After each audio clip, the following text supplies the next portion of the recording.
The right to offend is not some pesky little part of freedom of speech that we have to put up with.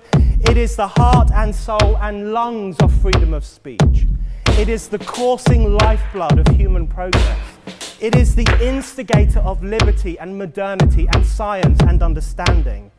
What a laughing stock today's student leaders are, that they can so casually dismiss the right to be offensive without realizing that their lovely, enlightened lives are the gift of individuals who gave offense. Offensiveness is not just something we have to begrudgingly accept. Offensiveness is the motor of human progress. Now broadcasting from the Right to Offend Media Studios in sunny South Florida, bringing you the latest in politics, current events, art, and pop culture.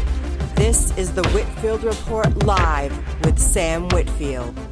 But giving offense is good. In fact, it's essential.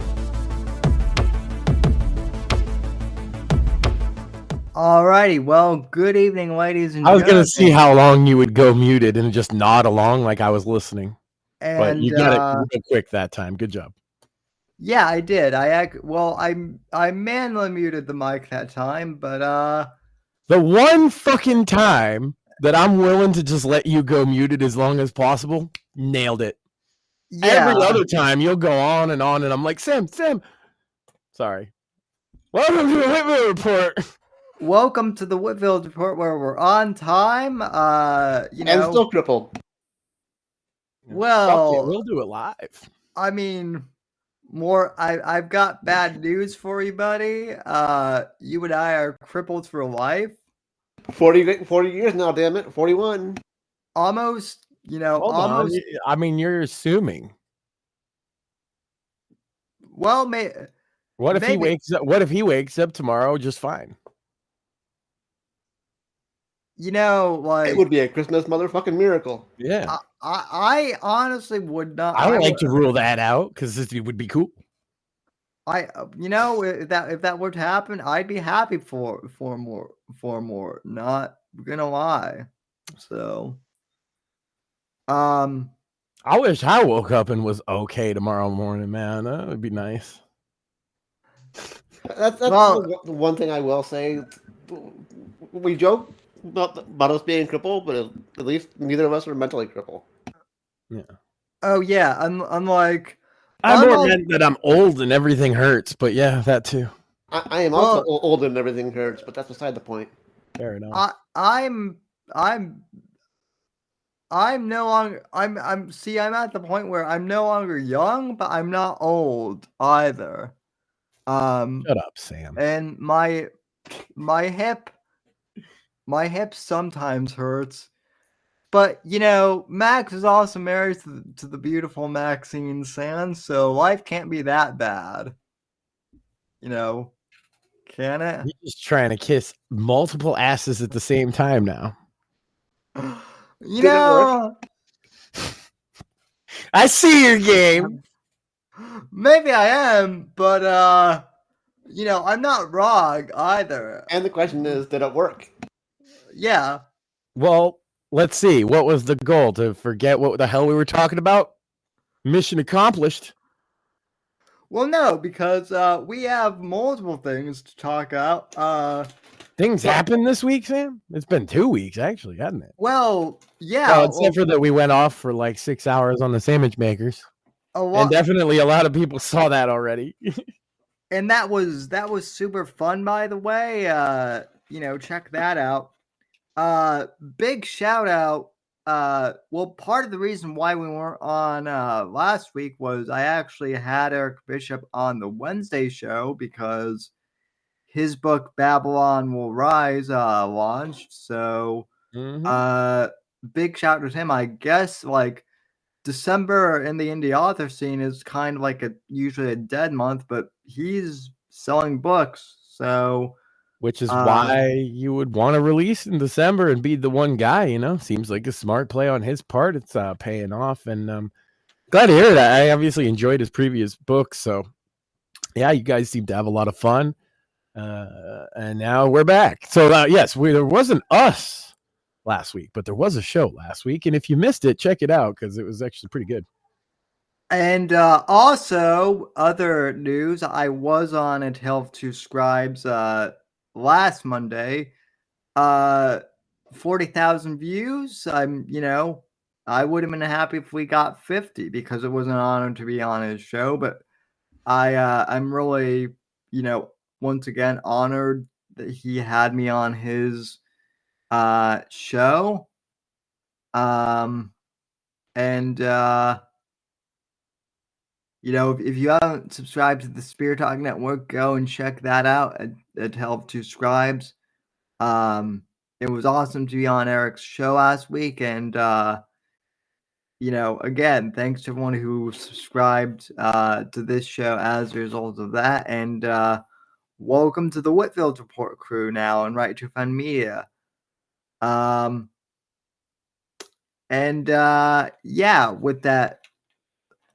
With that all being said, ladies and gentlemen, I actually have a book of my own to unbox. Today. So I'm not going to show the address here, but just to, prove. Don't dox yourself there, Sammy. Here's the box. Oh, I saw it. He lives in Florida. And, everyone knows that, but, it's in the intro. Yeah, I would hope. It's like Sam didn't realize now for multiple years his intro has just doxed him. Well, it says his full name too. It's wild. Yeah. But anyway, so I got a package from Amazon today. Is the peanuts nice at least, or? I got the they covered my item in this brown. Oh, that's the very high tech. That's also how they covered my book as well, Sammy. Yeah, so that high tech crumpled up piece of fucking cardboard paper that they use is really, that's the pinnacle of packaging. Well, it really protected my mom's Christmas gift this year, guys, and well, that's good. What did I get my mom for Christmas? And don't worry, she doesn't listen to the podcast, so she's not gonna know until. She's gonna watch this one just by coincidence, Sam. You just jinxed yourself. Yeah, no, knowing her too, this would be the one episode where she watches. Just a random off chance, she's like, "Oh, I'm gonna watch tonight." But ladies and gentlemen, we announced. I announced this on A Tale of Two Scribes last week, and ladies and gentlemen, it is here. The compilation that everyone was requesting, The Shadows of Deception, Volume 1, first 3 books in the trilogy, a John Ryder saga. It is officially now here in hardcover format. So you can, collect all 3 volumes, all 3 novellas in one, plus a bonus short story at the beginning. And, unlike Mortheous exclusive bonus content. Unlike Mortheous's copy, it seems like my back cover was also not taken off the rack immediately after printing, so that was good. But so all 3 books are here, and including a bonus short story, Operation Nighthawk, here at the beginning. And I'm gonna autograph that for my mom, so she can get it all. And this is the first time that I've actually seen this. So folks, some of you were requesting for a compilation of this series. Max. So Well, you know? I mean, to be fair, the idea was obvious, right? You were writing 3 books that were all shorter, on the shorter side, as novellas tend to be. So why not make one mega book? And you one-upped me with a bonus story. Yeah, well, hardcover copy, you got to give those folks something a little extra. True. So, And so this is your second hardcover this year as well. And what is it? Your 4th actual book publication this year? It's 3rd or 4th. I mean, Maybe technically, even 5th. technically the 4th, I would say. It's weird because like I've only written like 3 total. I'm working on the 4th in the series right now. Like, this was the easiest one because like I didn't have to write anything. I just had to go into Atticus and Sure, but that's why it's cool that there's a hardcover compilation, right? Like, it maybe not the hardest thing, but it makes it a lot easier for people who are just jumping in or whatever. Yeah. And also, the hardcovers always just make a nice like shelf piece, especially one that you wrote or one that a friend wrote or something like that is always nice to have on your shelf. Yeah, it is nice. And you get 3 books for the price of 2. One of the I will say, Sammy, I do like the heft of the book.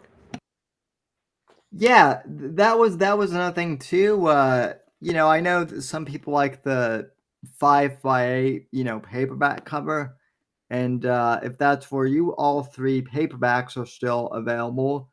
I wanted to do this exclusively as a hardcover because I do want the other paperbacks to still sell. So if you're into paperbacks, buy all 3, and then I guess you can buy the short story as an ebook. But book people might even do that. That's the thing, is if you like books, you'll collect books. So yeah, you're kind of preaching to the choir in that. But hey, if you're not a collector and you just want the story, this is the best edition for you. Yeah. Or to a friend who has no idea about any of it, this is everything they need to know. It's basically the whole series so far in one handy hardcover. Yeah, I'm working on book 4 right now. Things are a lot clearer now, at least somewhat. Although current events make things ever more interesting. It's a little scary when reality is stranger than fiction, but that's the way the world goes, it seems.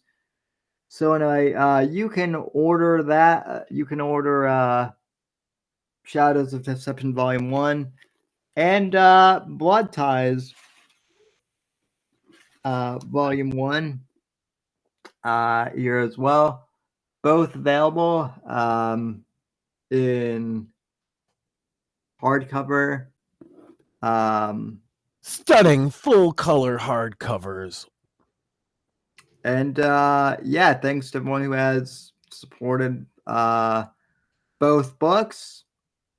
And speaking of reality being stranger than fiction, Sam, did you hear about there was a major assassination this week? Oh yeah, major assassinations. I actually wanted to talk about that because Mort and I and Max, we've all talked about how our bad experiences with the healthcare system, and me in particular, like I actually have bad experiences with United Healthcare specifically, which I can get into. But I just want to say at the outset that it does disturb me a bit how many people are praising this Luigi Mangione guy, because as much as some of us might want to wrangle the neck of our healthcare providers, there's, as I said on X earlier, there's a difference between fantasizing about murder and actually, carrying it out. And also, like I said on Twitter earlier, us Italians do not claim this guy. No, absolutely not. This guy is just a cold-blooded murderer, and he's not a martyr. This guy is just American Psycho Green Edition. That's what he is. So he is a rich, spoiled 1%er kid who went through multiple different colleges, as I understand it. He did master's degrees and everything else. He was in the top 1% of the economic bracket his entire life and has never struggled a day. And he thinks, as many of these people do, because, you know, the world revolves around them, that he's going to change and save the world from some existential threat in his head, which is bad healthcare, right? From these insurance companies or insurance companies bullying people around. So in his mind, he's painted himself as like the anti-hero of his story. But the reality is he's a spoiled rich kid that shot a father to death. Yes. In cold blood. Who actually went into the father who he shot actually did grow up in like a working class, family. And it's literally the case of like the working class guy who makes it to the upper crust, and then the upper crust delinquent child who thinks he's better and murders them in cold blood. It's wild to me. Yeah. And so look, everyone's getting I find it really interesting because everyone's getting lost and caught up in this whole debate about the American healthcare system and how much it sucks, which, to be clear, we've said on this show multiple times that we're 100% right there. You know, I've talked about how I've had to dance around with, healthcare to get a new, a wheelchair, and they've still denied me. Max has talked about, problems with his father in law, and even like trying to get new glasses. None of us have debated that healthcare is shit in this country, but it doesn't justify cold-blooded murder. Not only does it not justify it, but what does this accomplish? Like, is this going to change anything? What does he like? This kid thinks it is, right? Obviously, that's why he did it. But like realistically, people are going to talk about it for a couple weeks. They're going to slot a new CEO in and maybe change security policies. But if you think they're going to change any of their insurance policies, you got to be out of your fucking mind. Most of that's defined by law. They don't even get to decide it. Yeah.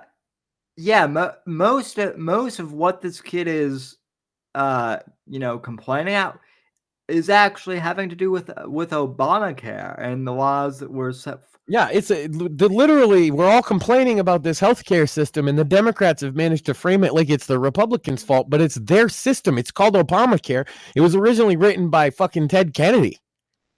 It couldn't be more of a Democrat program, and it was passed by exactly enough Democrat votes to get it passed and not one Republican vote. That's the healthcare system that we suffer from almost well over a decade later. Right? And they all want to blame Republicans for it. Well, that's kind of silly, isn't it?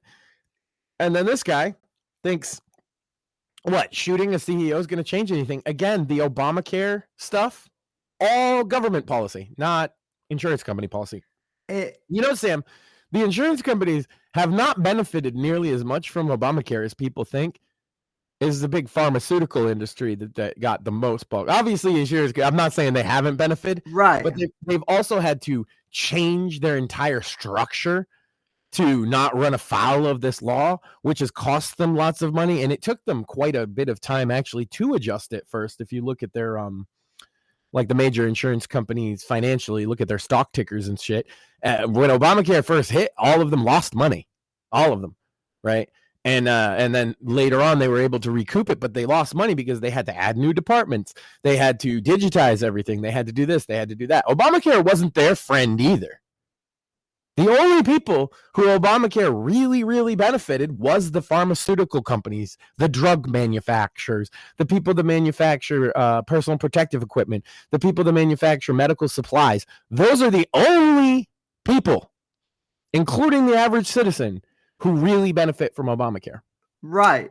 And then the other group that benefits from Obamacare, to be fair, are people that are at the absolute bottom end of the poverty spectrum, beneath the poverty line, that get insurance. Other than that, the vast majority of Americans have no benefit to Obamacare whatsoever. It's only negative. Right. And even that, like, still would not. It's funny because that's how the Obama version of Democrats were, right? Is they were the party of the ultra rich and the ultra poor, and then they made a policy that only benefited the ultra rich and the ultra poor. Yeah. Fun fact, the Democrats are no longer the party of the ultra poor, so they're just the ultra rich now. Because the ultra poor tended to vote for Trump this time, so. Yeah, and I will say this, like, since we're already politicized, since other people are already politicizing this whole thing, Trump actually went out and very wisely said, well, if this guy is really upset about healthcare, then maybe it's time that Congress actually listen to me on my proposal for Trump care and how to fix it. Well, let's not forget that again, the Democrats seem to want to blame somebody but themselves, and there is somebody else to blame. They don't want to blame themselves.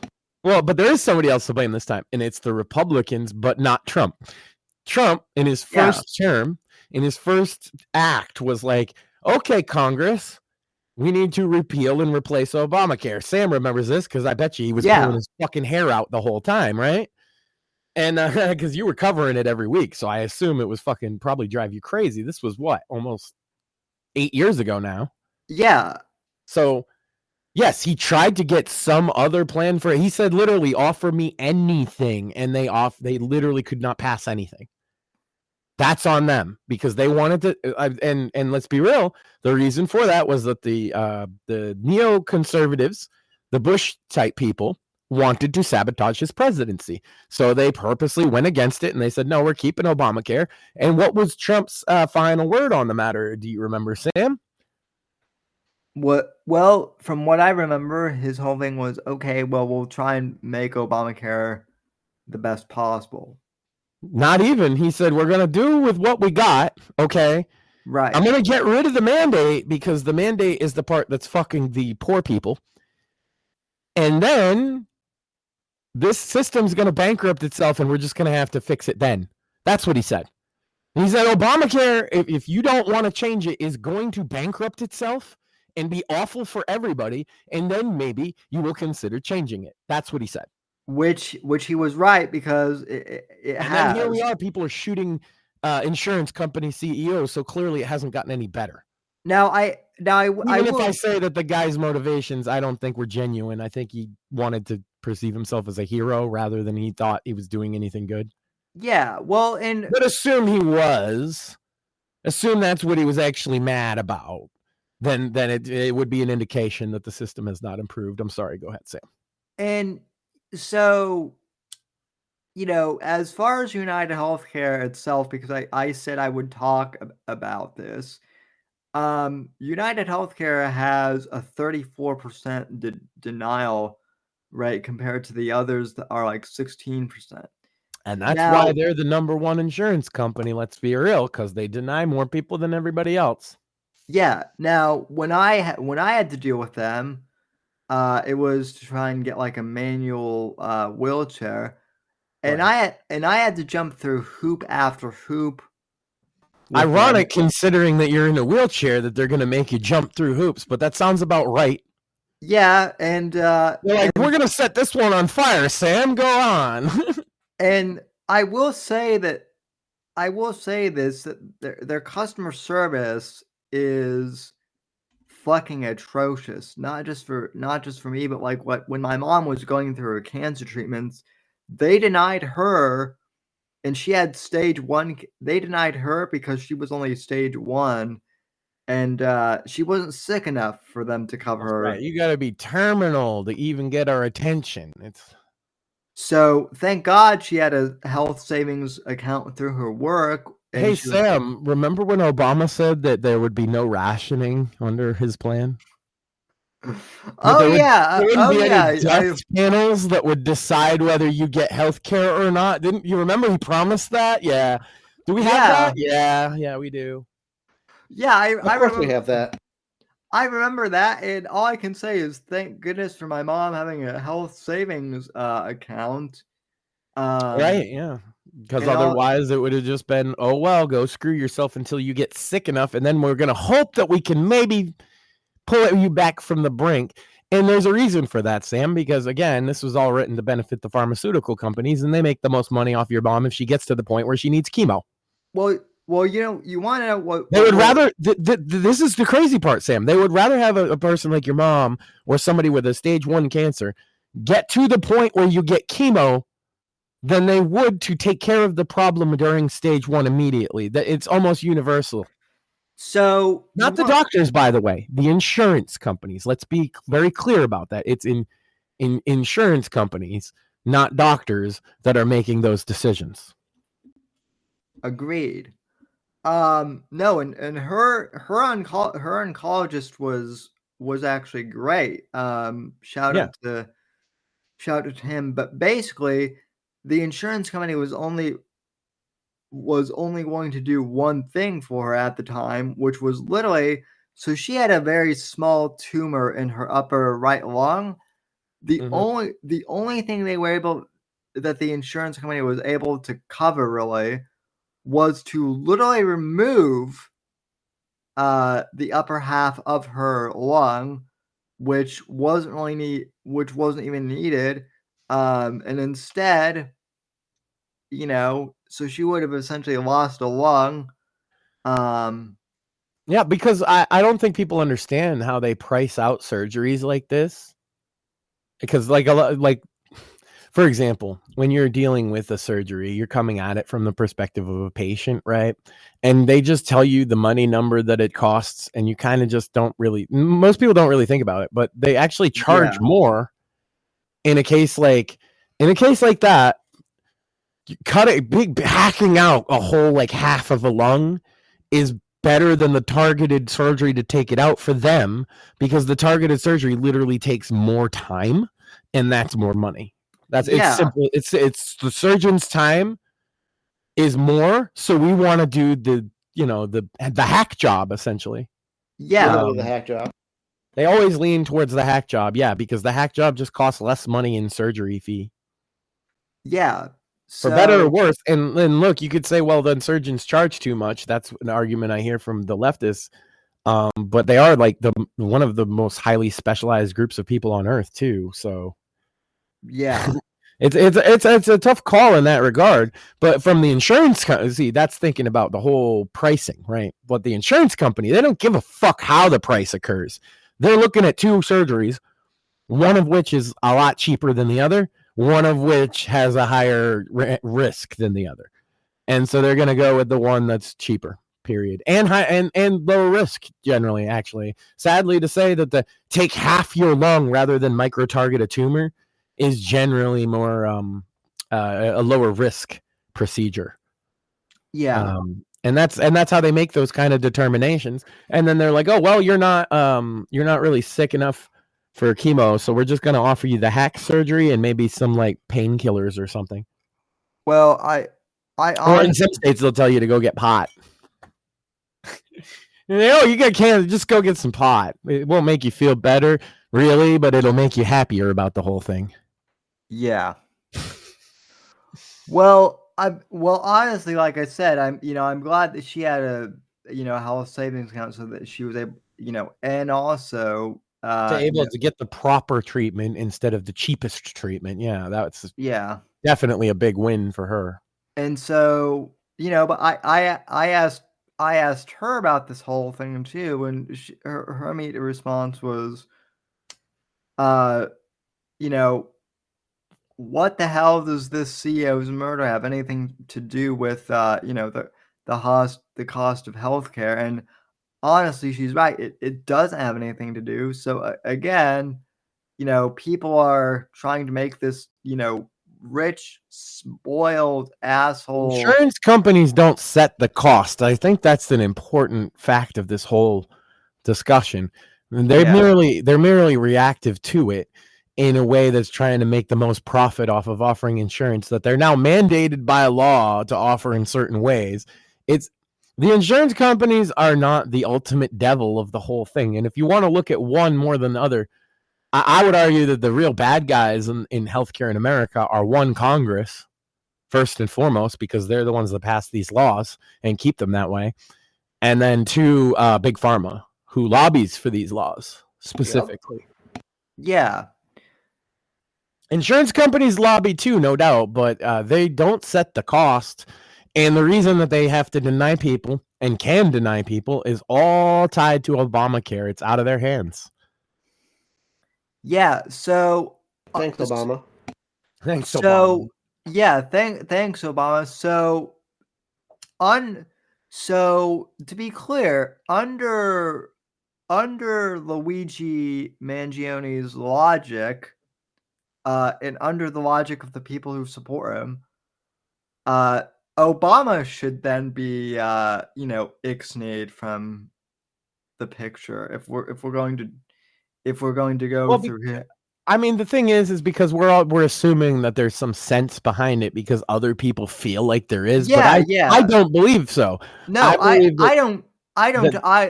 This guy is a narcissist, right?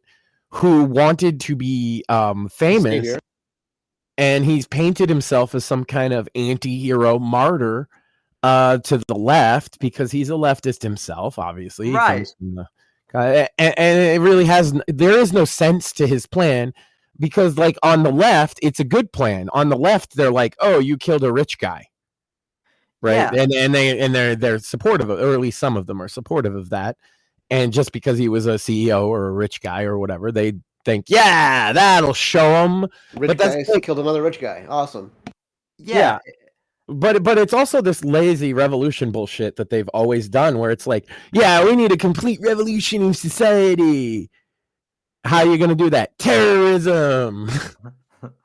Okay. Yeah, that'll do. No, but it again. Can we just call it like it is? This was an act of terrorism because it was politically motivated to do violence.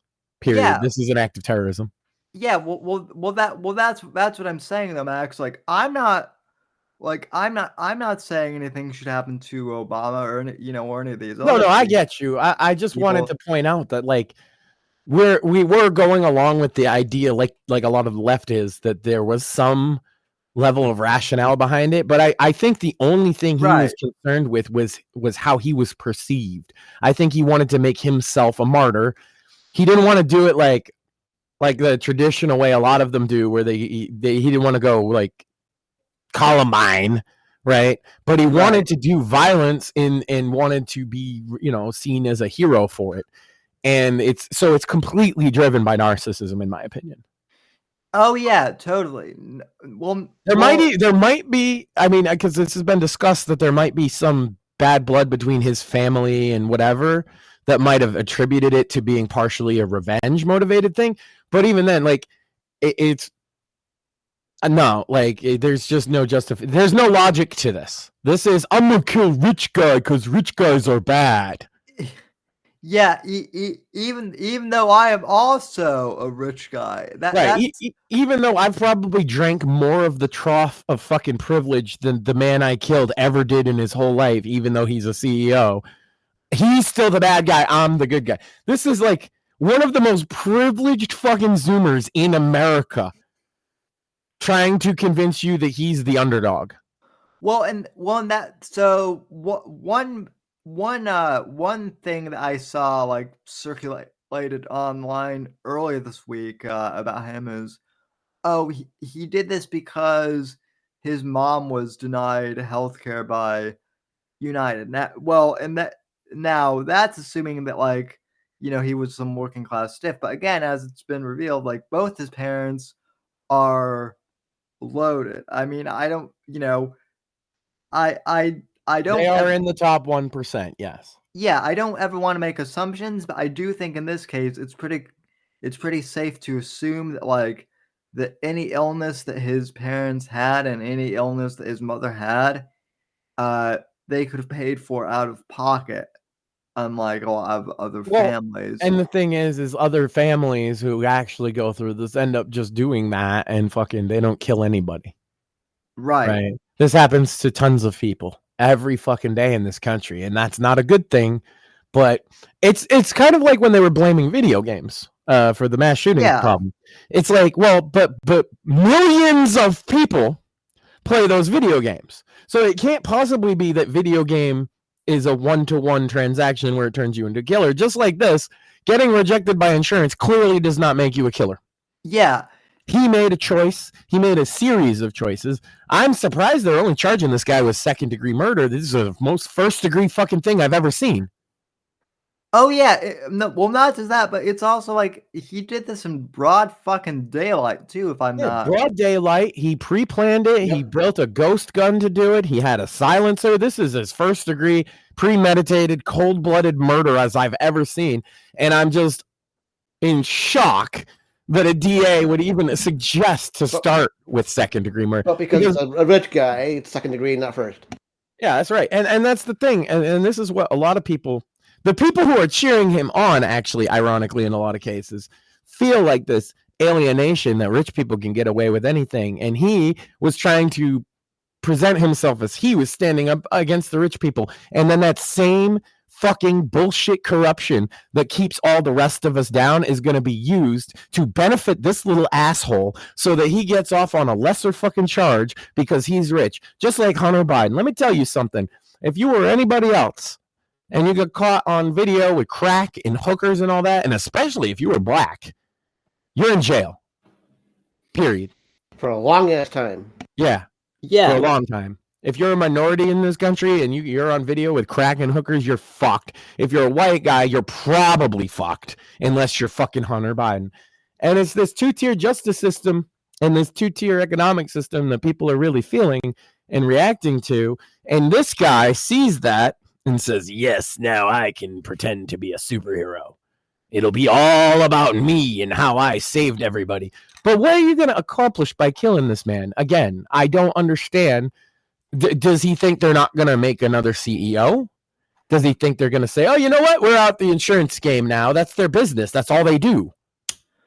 He probably thinks that, like, he's probably one of these dumb Zoomers who thinks that, like, the CEO actually made that thinks that the CEO actually, like, made the policy that is, like, denying. Again, I don't even think he put that much thought. That's what I'm trying to say. I don't think he put any thought into it, really. Right. No, I agree with you, but I'm saying that, like, if you're going for, like, the most charitable, like, if you're going for the most charitable argument, like, for him, he's dumb, and he probably thinks that the CEO, made some bad policy, which, again, I agree with you. I don't think he actually had a good understanding of even what was going on.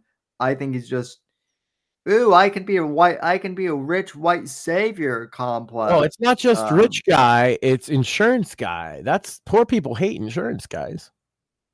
Yeah, that's what he was thinking. Yeah. Dumb leftist bullshit results in a terrorist. And yeah, then there's the whole other side of this, Sam, is if you've seen this, there's a whole bunch of leftist women that like thirst over this guy now. They're really into him. They think he's hot. Yeah, well, I've seen all the memes of him, like, running with, like, his shirt off, or stuff like that. And this is the kind of fucking stuff that women do that makes people think, you know what, maybe we should repeal the 19th Amendment. Yeah. Not that I'm saying we should, chat. I'm just saying this guy, woman sees terrorists and is like, damn, I'd like to have his babies. Yeah. Women, what the fuck? They did this with the fucking Sarnav guy too, the Boston bomber. Yeah, these are the same types of women who were like, some of them at least, maybe not all of them, but definitely some of them were also like crying at, like, the 4B movement or whatever, just like, mere weeks ago. They were going on sex strikes like 4 weeks ago, and all of a sudden there's like, oh, my pussy's wet for that this. That explains why they're so thirsty for him, really. I will never understand women that get wet by criminals. Yeah, well, bad boy, bad boy more. No, you don't understand more. There's bad boy, and then there's criminal behind bars that's never getting the fuck out. Yeah, then there's psycho killer. Right, that's a whole Well, different level. But hey, yeah, you don't understand more. The bad boys are obviously the hottest ones, and you can fix him. You can never fix him ever. No. She's gonna fix you. Don't you worry. She's gonna fix him. She'll tell you all about it. Yeah. He's a sensitive soul underneath, don't you know? Yeah. Okay. Sure. That's the thing. They say this. They were saying that about fucking Dahmer. I'm like, are you fucking? Yeah. They're a sensitive soul while he's drilling into a skull and pouring his fucking sulfuric acid into it, and then eating the corpse. Oh, He's a sensitive fucking guy. That Dahmer. Also, he was gay, so it's funny that all these women fucking thirst after this gay guy. well, that actually happens more than But we can turn him straight. Yeah. Yeah. We can make him not a pedophilic cannibal. Let's go. Yeah, well, how many women thirsted after Diddy? Ooh, too soon? No, I don't think. Never There are too still soon. women I thirsting don't- after Diddy, Sam. That's true. They are. Not to like do a break too much, but we actually, I did have a chance to talk to John Guarnieri of Spear Talk, and great guy. Honored to have him on. That's going to be a terrific episode of the Whitfield Report on Monday, so be sure to tune in for that. I bring him up in this context because John said something that's been stuck in my head the day, which is we never make the people who should be famous. We always make the people who are terrible people and generally shouldn't be famous. And that's partly the industries themselves, but it's partly the masses. Yeah. Like it's partly our own fault, because we love to look at these train wrecks, and so we prop them up in that way. He's not wrong. Yeah, that's There's rare occasions where it's not true, where like the good guy gets famous, but it's pretty rare. Yeah, and he said he's been fortunate enough to work with some really good ones, but he also said that he has to keep his mouth shut for a fair amount of his security jobs too, which I don't blame him either. So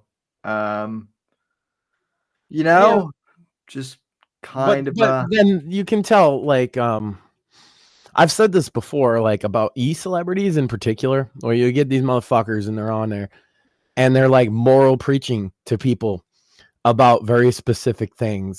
Jack Murphy. Yeah. I mentioned him in a video I made on this exact topic. He was like, I'm the best Christian. You guys all got to be good Christians like me. I'm literally the best Christian. In fact, if you don't agree with me, you're un-American and all this stuff. Right.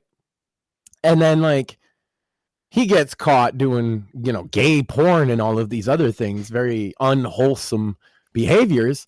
And my point is that the average like working class dude who like works 40 hours a week, maybe some overtime, pays his bills, drinks a beer on a Friday night and watches a football game is way more moral than most of these people trying to tell you how to live your life virtuously on the internet. Like the average dude who drinks a 6-pack a week is way like he doesn't cheat on his wife. He doesn't make porn on the internet. He's not, you know what I mean? Like all of these, or he's not hitting on underage girls. That's a big one with all these celebs, right? Yeah, or if you're Nick Fuentes, like underage guys, allegedly.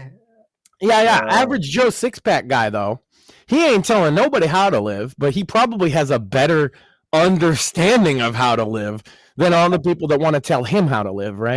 Average Joe 6-pack guy is just leave me the fuck alone. Yeah. average Joe six-pack guy might make a crass, dirty joke, but he's not actually groping women while virtue signaling. The only woman he's groping is typically his wife. Yeah. Right.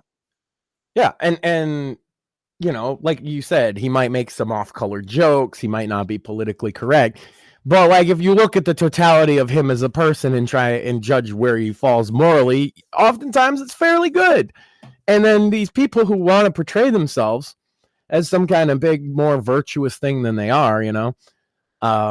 My favorite, you know, because you know me, I'm a hip hop guy, right? Is kind of LL Cool J is a classic story where in the 80s and 90s, one of the things notable about him that he would push is that he was drug free. But he was smoking weed the whole time, so he wasn't exactly as drug free as his fucking image would present, right? And then when he got caught smoking weed, he looked worse than Eazy-E, right? Who was like, yeah, I smoked blunts since I was a fucking teenager. What do you do? Yeah, of course I smoked blunts. Or Snoop Dogg or something like that, right? Yeah. They're doing the same thing, but the part that makes one of them wrong is that he's a fucking hypocrite about it. You know what's funny? Which, to be fair, he apologized and he kind of toned it down and everything in the 90s. So this is an old example, but right.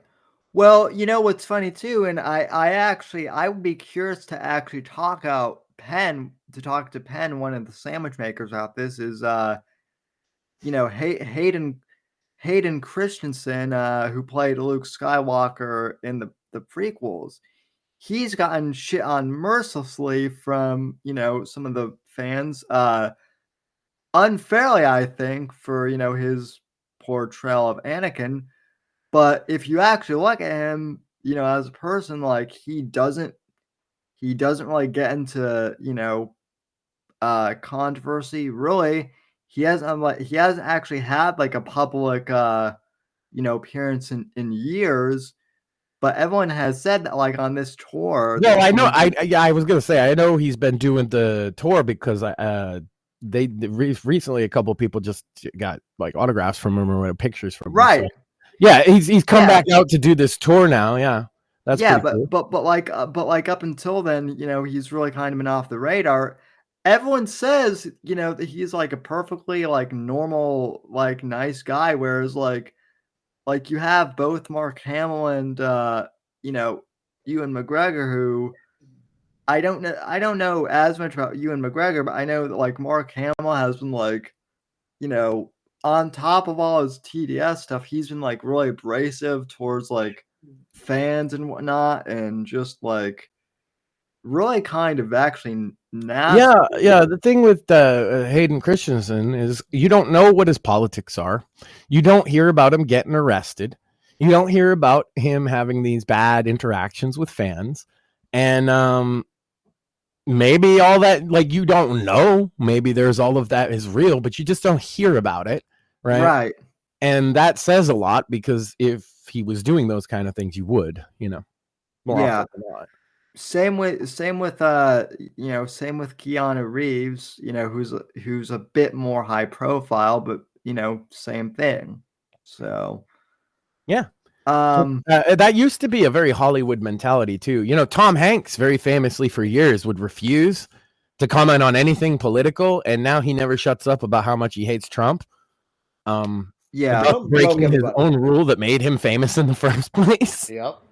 Well, and I think that The Rock, actually, to his credit, you know, I know people were kind of shitting on The Rock for getting political, and rightly so, but I think The Rock actually like maybe learned, you know, he learned from 2020. Yeah. He learned a couple things, and one of those things I think people overlook. He learned that a company that he's now on the board of, which would be TKO, WWE's parent company, is a very right-wing culture. Yeah. And he's not going to win by as like a head honcho at that company by being a lefty TDS psycho. And I'm sure somebody from his management or TKO or something told him this, right? Like, brother, you got to calm down, because Dana White is one of the co-owners of this fucking company. and Donald Trump comes to all of our events. See, people forget WWE and UFC are the same company now. Yeah. And WWE is also not a lefty company and never has been. Yeah, so they're not like hardcore. Even Vince wasn't a hardcore right winger in a lot of ways that people would think of that. But right, he's never been lefty. They've never had DEI policies in WWE, though they have flirted with the idea of inclusion or whatever, representation. The thing is, it's wrestling, and so they've always had representation in wrestling. It's just a matter of how offensive the representation has been. And in some cases, when the supposedly African guy is a big, angry tribal going ooga booga, that's probably not the best representation. But if you look at for the past like 20 years, do they represent black wrestlers any differently than white wrestlers? The answer is not really, no. There's been plenty of black champions, like, you know what I mean? Yeah, I was explaining this to someone who doesn't understand wrestling, that like that the satire isn't necessarily like that. Basically, like, wrestling is one of those things where, like, it is largely, the characters at least are satire, but they'll satirize everyone, I guess that's true of modern wrestling with you AEW marks, but no, it's not supposed to be. It's not supposed to be, Sam. It's not supposed to be satire. The villain's supposed to make you actually legitimately angry, and this is, see, I hate this modern wrestling bullshit, Sam. What are you doing? You're ruining your own thing that you like by saying shit like that, right? The heel should have license to be a heel. You are justifying that he's not really a heel. You see, you're literally undermining the business. You understand? Maybe. Well, he actually wasn't making fun of fucking stupid rednecks. Actually, he's a nice guy. Actually, you should really like him. Actually, you shouldn't want to pay to see him get beat up. No. Maybe I'm just fucked up then, because I'm a modern wrestling fan who that's how it's been sold to you your whole life, because they already admitted it was fake when you were a little kid. But I'm telling you, it's not supposed to be like that. The heel's supposed to offend you. That's part of the thing. You're supposed to actually want to hurt him. You're supposed to. Dude, did you see on Monday Night Raw, the New Day, when Xavier Woods, by the way, if anybody has missed it, the New Day is broken up because the other two turned their backs on Big E for breaking his fucking neck. And it's beautiful because what happened is they come out. They stole a camera, right, from one of the camera guys, and you got to see right from point of view in the face of the crowd, and that crowd wanted to kill them. It wanted to rip them limb from limb, and I said, my God, this is wrestling. It's been not like this in a very long time. They actually want to hurt Kofi Kingston. Kofi Kingston, who 2 weeks ago they all thought was the nicest guy in the company. That's how you do it. Right. And so if they said, well, this is all just satire, we don't actually mean anything we said about Big E. Actually, we really like him and we're bestest of friends, it would kind of ruin it. You see? Yeah, well, people. Joe and chat just said it. White hot heat. Yeah, white fucking hot heat. I've not seen heat like this since at least the 90s. It was crazy. Well, even the Dominic Mysterio heat has nothing on this New Day heat. It's fucking wild. Oh yeah, no, not at all. But that's kind of my point, Sam. Is I know what you were trying to say is that the portrayals being a bit satirical, which is maybe why they're a little politically incorrect. But no, it's more than that. It was the culture of the 80s and 90s to be politically incorrect. Right. And some of those characters do not hold up. Like I will be the first. I don't care about the woke shit. I don't care about DEI to save my life. But I'll be honest with you that there's some shit from the 80s and 90s with WWE that's a little racist, a little sexist, a little homophobic, like all that shit. Some of it is, right? And it might have been funny at the time. It might not have worked. Some of it just didn't work. Remember Billy and Chuck?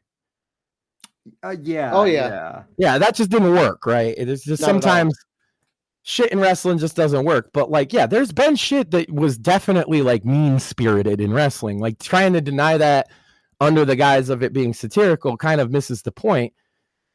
But one of the benefits of wrestling going way back to like the 40s and 50s, okay, was that people are actually entertained when the wrestlers are more diverse. And that used to mean a lot of different things than what it does now, because you'd have black wrestlers from the South, and they would be different from the black wrestlers from the North. And you know what I mean? So it wasn't just, black wrestler equals diverse, right? Because JYD was not the same as Bobo Brazil, right? And the Samoan, a lot of people only know what a Samoan is because of professional wrestling. Yeah. And so on and so forth. So having these different casts of characters who represented from different parts of the world, different lifestyles, all of that's part of what makes wrestling special. And hey, Joe threw out Goldust and Gorgeous George. Big one on Gorgeous George. Man, that guy got heat, and all he did was act a little gay. And he wasn't gay. That's the beauty of it. His valet that he was supposedly disgusted by because she was like, he would always look at her like, you. That's his wife. So he wasn't gay at all. Yeah. He just had this thing about him, right? Would his portrayal of a gay person be okay nowadays? No. Is he still one of the greats of all time? Yeah. You know, things have evolved a little bit, and I think that it's not. We shouldn't just say all of it's bad. It's okay. Like, you don't have to portray every gay person as a stereotype all the time. I'm fine with that. The problem is they've gone the opposite direction, and they all have to be a positive stereotype all the time and in everything. Right. Yeah. Well, again, it's the whole thing of like no one can laugh at anything anymore. Yeah. So, or everybody has to be angry. Like sometimes you're the butt of the joke. It's okay. Nobody knows this more than Irish people, let me tell you. Oh yeah. You know, every time you mention you're Irish, somebody's like, yeah, haha, you're an alcoholic and you like to fight. And I'm like, look, man, that's a stereotype. I don't drink very much at all. Sure, Max. That's what all the Irishmen say. No, but that's actually true. And luckily it got you off the other part where I like to fight. No, I know for Sam, or I'll get drunk and fight you. No, I know for you it actually is true that you don't drink that much, but I'm just saying, but it's funny because it's the same as like the cripple jokes you get, right? It's like it's the same one every time. Yeah. It's hard to even be like, this is why Irish people are like that. It's hard to even be offended by it. It's like, oh yeah, I'm the drunk. Yep, I'm a drunk and I like to fight. My favorite one is my favorite cripple joke. It's not my favorite and it's actually good. It's just I hear it all the time. It's, Sam, I've got news for you. I hope you're sitting down for this one. And it's like, oh, whoa. Damn, I gotta cross that off my list of one-liners that I was gonna use in the future then, huh? Yeah, it's pretty weak. No, actually, now I have to use it. I have to wait for the perfect moment when you're not expecting it. So you're just gonna be like, God damn it, Max. I'll just laugh and face palm. Well, see, because even the played out joke can be used correctly and still be funny, but they don't even have that much creativity, you know? Oh yeah. So, no, it's just the funniest thing to me is like when someone will like use one of those jokes on me and like I won't laugh, and it's not even because I'm not insulted. It's like yeah, I've heard that one like. Yeah, that was funny 25 years ago. It's Max. It's kind of like, speaking of relevant news stories, it's kind of like how the Hawk Tuah Girl is kind of played out now, and how apparently, well, judging by what she's famous for, that girl was played out before she ever got a microphone in her face because she had so many dicks in it. Yeah, well, now she's making She's famous. My wife's looking at me like that was horrible. She's famous for talking about sucking dick. That's what she's famous for. Yeah, I don't. can talk about her sucking dick too by that logic. Yeah, Maxine, don't be She's giving. giving advice about sucking dick. That's what made her famous. Yeah, don't be giving Max dirty looks for that one. He's completely. That's right. By this logic, Destiny needs to be famous now, right? He's a way better dick sucker. There's millions of videos of it. In this particular case, Max did nothing wrong.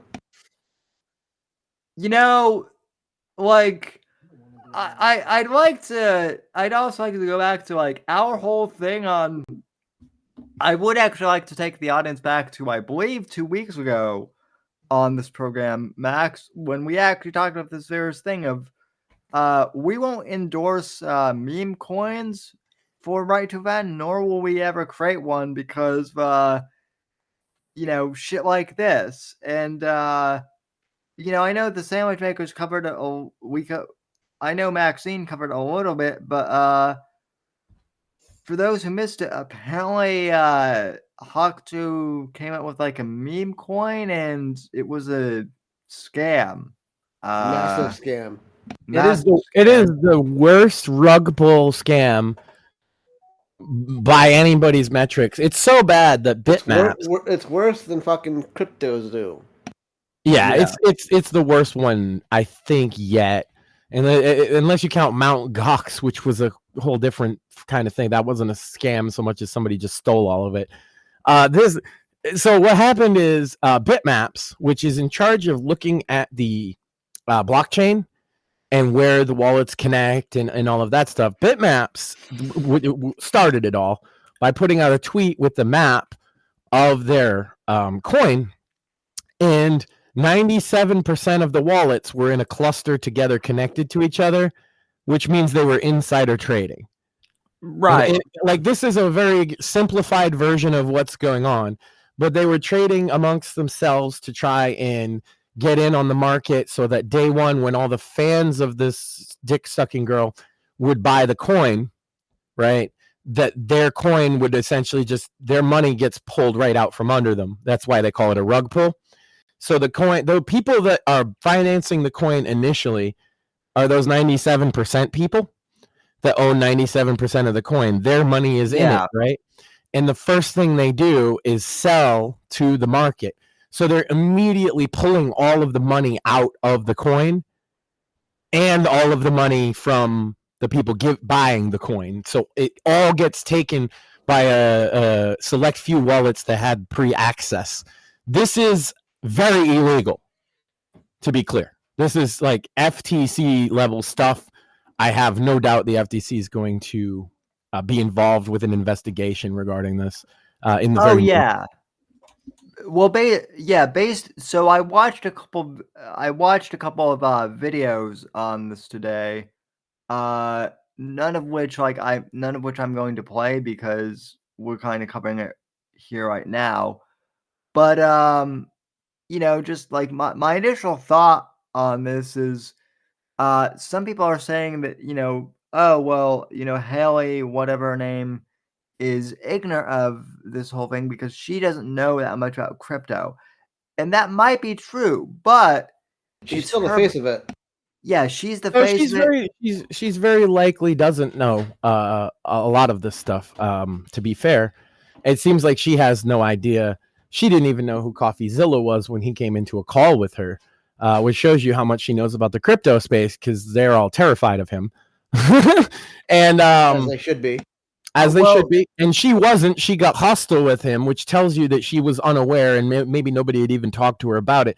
Her lawyer, I guess, contacted him. I don't know if anybody had seen this. It was in his video where they essentially said that she got paid $125,000 up front, and that's basically the extent of it. They gave her coins to give away to her fans and $125K, and then promised her some amount of money. I don't remember exactly what the split was from the total profit, but there's not going to be any profit because everybody took their money out.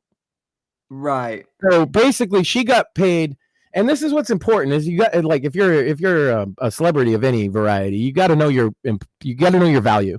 And she's undersold for that 125,000. Her entire reputation, basically, it's fucking done. Yeah, not only that, but I would say too the big lesson is, right, she doesn't know anything. She's admitted she doesn't know anything about crypto. I remember Rush Limbaugh about like 10 or 15 years ago. I was listening to a show, and he said he did a segment on one of his shows years ago where he said he literally would not endorse a product until he himself knew what that product was, and what they were all about. And but that's the thing, Sam, is that they like to some degree she does know what a meme coin is. Yeah, well, right? she knows She enough. she was going to make money. She knew. They all know that crypto's kind of a scam. Like that's common knowledge now. That most cryptos, aside from Bitcoin, Litecoin, Monero, a few others, are a scam. Like meme coins, especially. Like I've never seen a meme coin that I don't consider a scam. And you could say Doge, but Doge wasn't originally a meme coin; it was a dump coin. That's different. So, and it just existed for about 10 years, and then Elon made it a meme. That doesn't mean that it was a meme coin. Meme coins are a scam from the beginning, and a lot of these celebrities know it.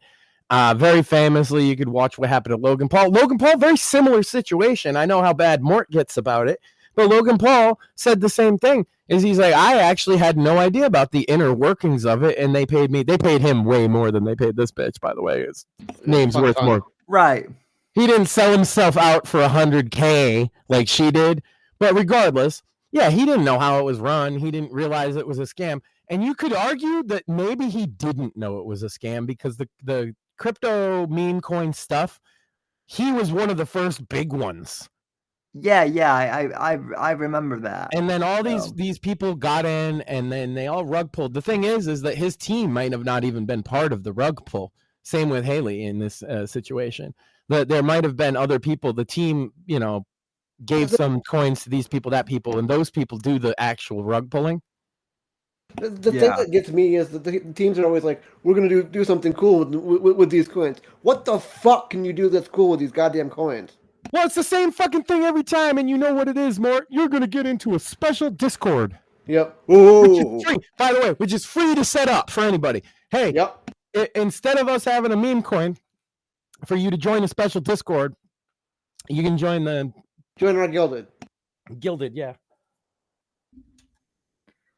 Yeah. And you can also watch Max die live on At least he's not having a heart attack like Mersh. No, I've been sick as a dog this month. I walked fucking 30 miles in the snow like a week ago. Uphill both ways in the snow. Barefoot. No, I'm not stupid enough for barefoot, but it is always up. Man, see, people who don't walk far don't realize if there's always a hill, see, it's always uphill both ways. Yeah, that's true. Especially when it's like 30, when you're walking 30 miles, it's definitely uphill both ways because there's going to be hills. So, also, if you're walking to a place and then back, and you walk up one hill, you end up walking up fucking 4 hills. Yeah. Trust me, I don't feel great, Sam. I feel like I walked 30 miles in this, not snow, but you're probably more familiar with sleet. Out in Colorado, you guys get like nice snow. We just get that wet shit. Yeah, we heavy wet mixed with frozen rain. That's what I was walking through, so I'm a little sick. Yeah, well, if we need to end the show a little early tonight, we can. No, I know where the mute button is. But evidently my whole thing is like I don't really like. I don't understand. Here's my thing, guys. I don't understand like scam coins to me seem like such an obvious. Here's where I don't scam. give the Paul brothers any leeway. Dink Doink. You can argue to me that they didn't know what the fuck was going on with Dink Doink. What's Think Doink? Yeah. What's that? What is that? It was one of their meme coins that they also were trying to say was going to be a South Park like commercial or show. Gotcha. Well, I mean, that's what I'm talking about. Is you say, well, you know, they know about this, but I'm well versed on the crypto scene, and I have no idea what you're talking about.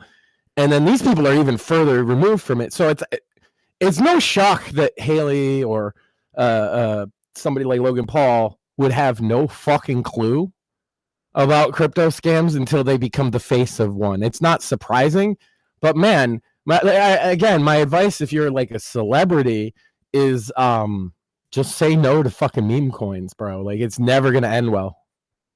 My whole thing though too is like, and maybe I'm just getting like, maybe these celebrities are a lot more in like a bubble than I thought, but like it seems like all these meme coins being scams have kind of become like it seems like meme coins being a scam is kind of like a meme itself.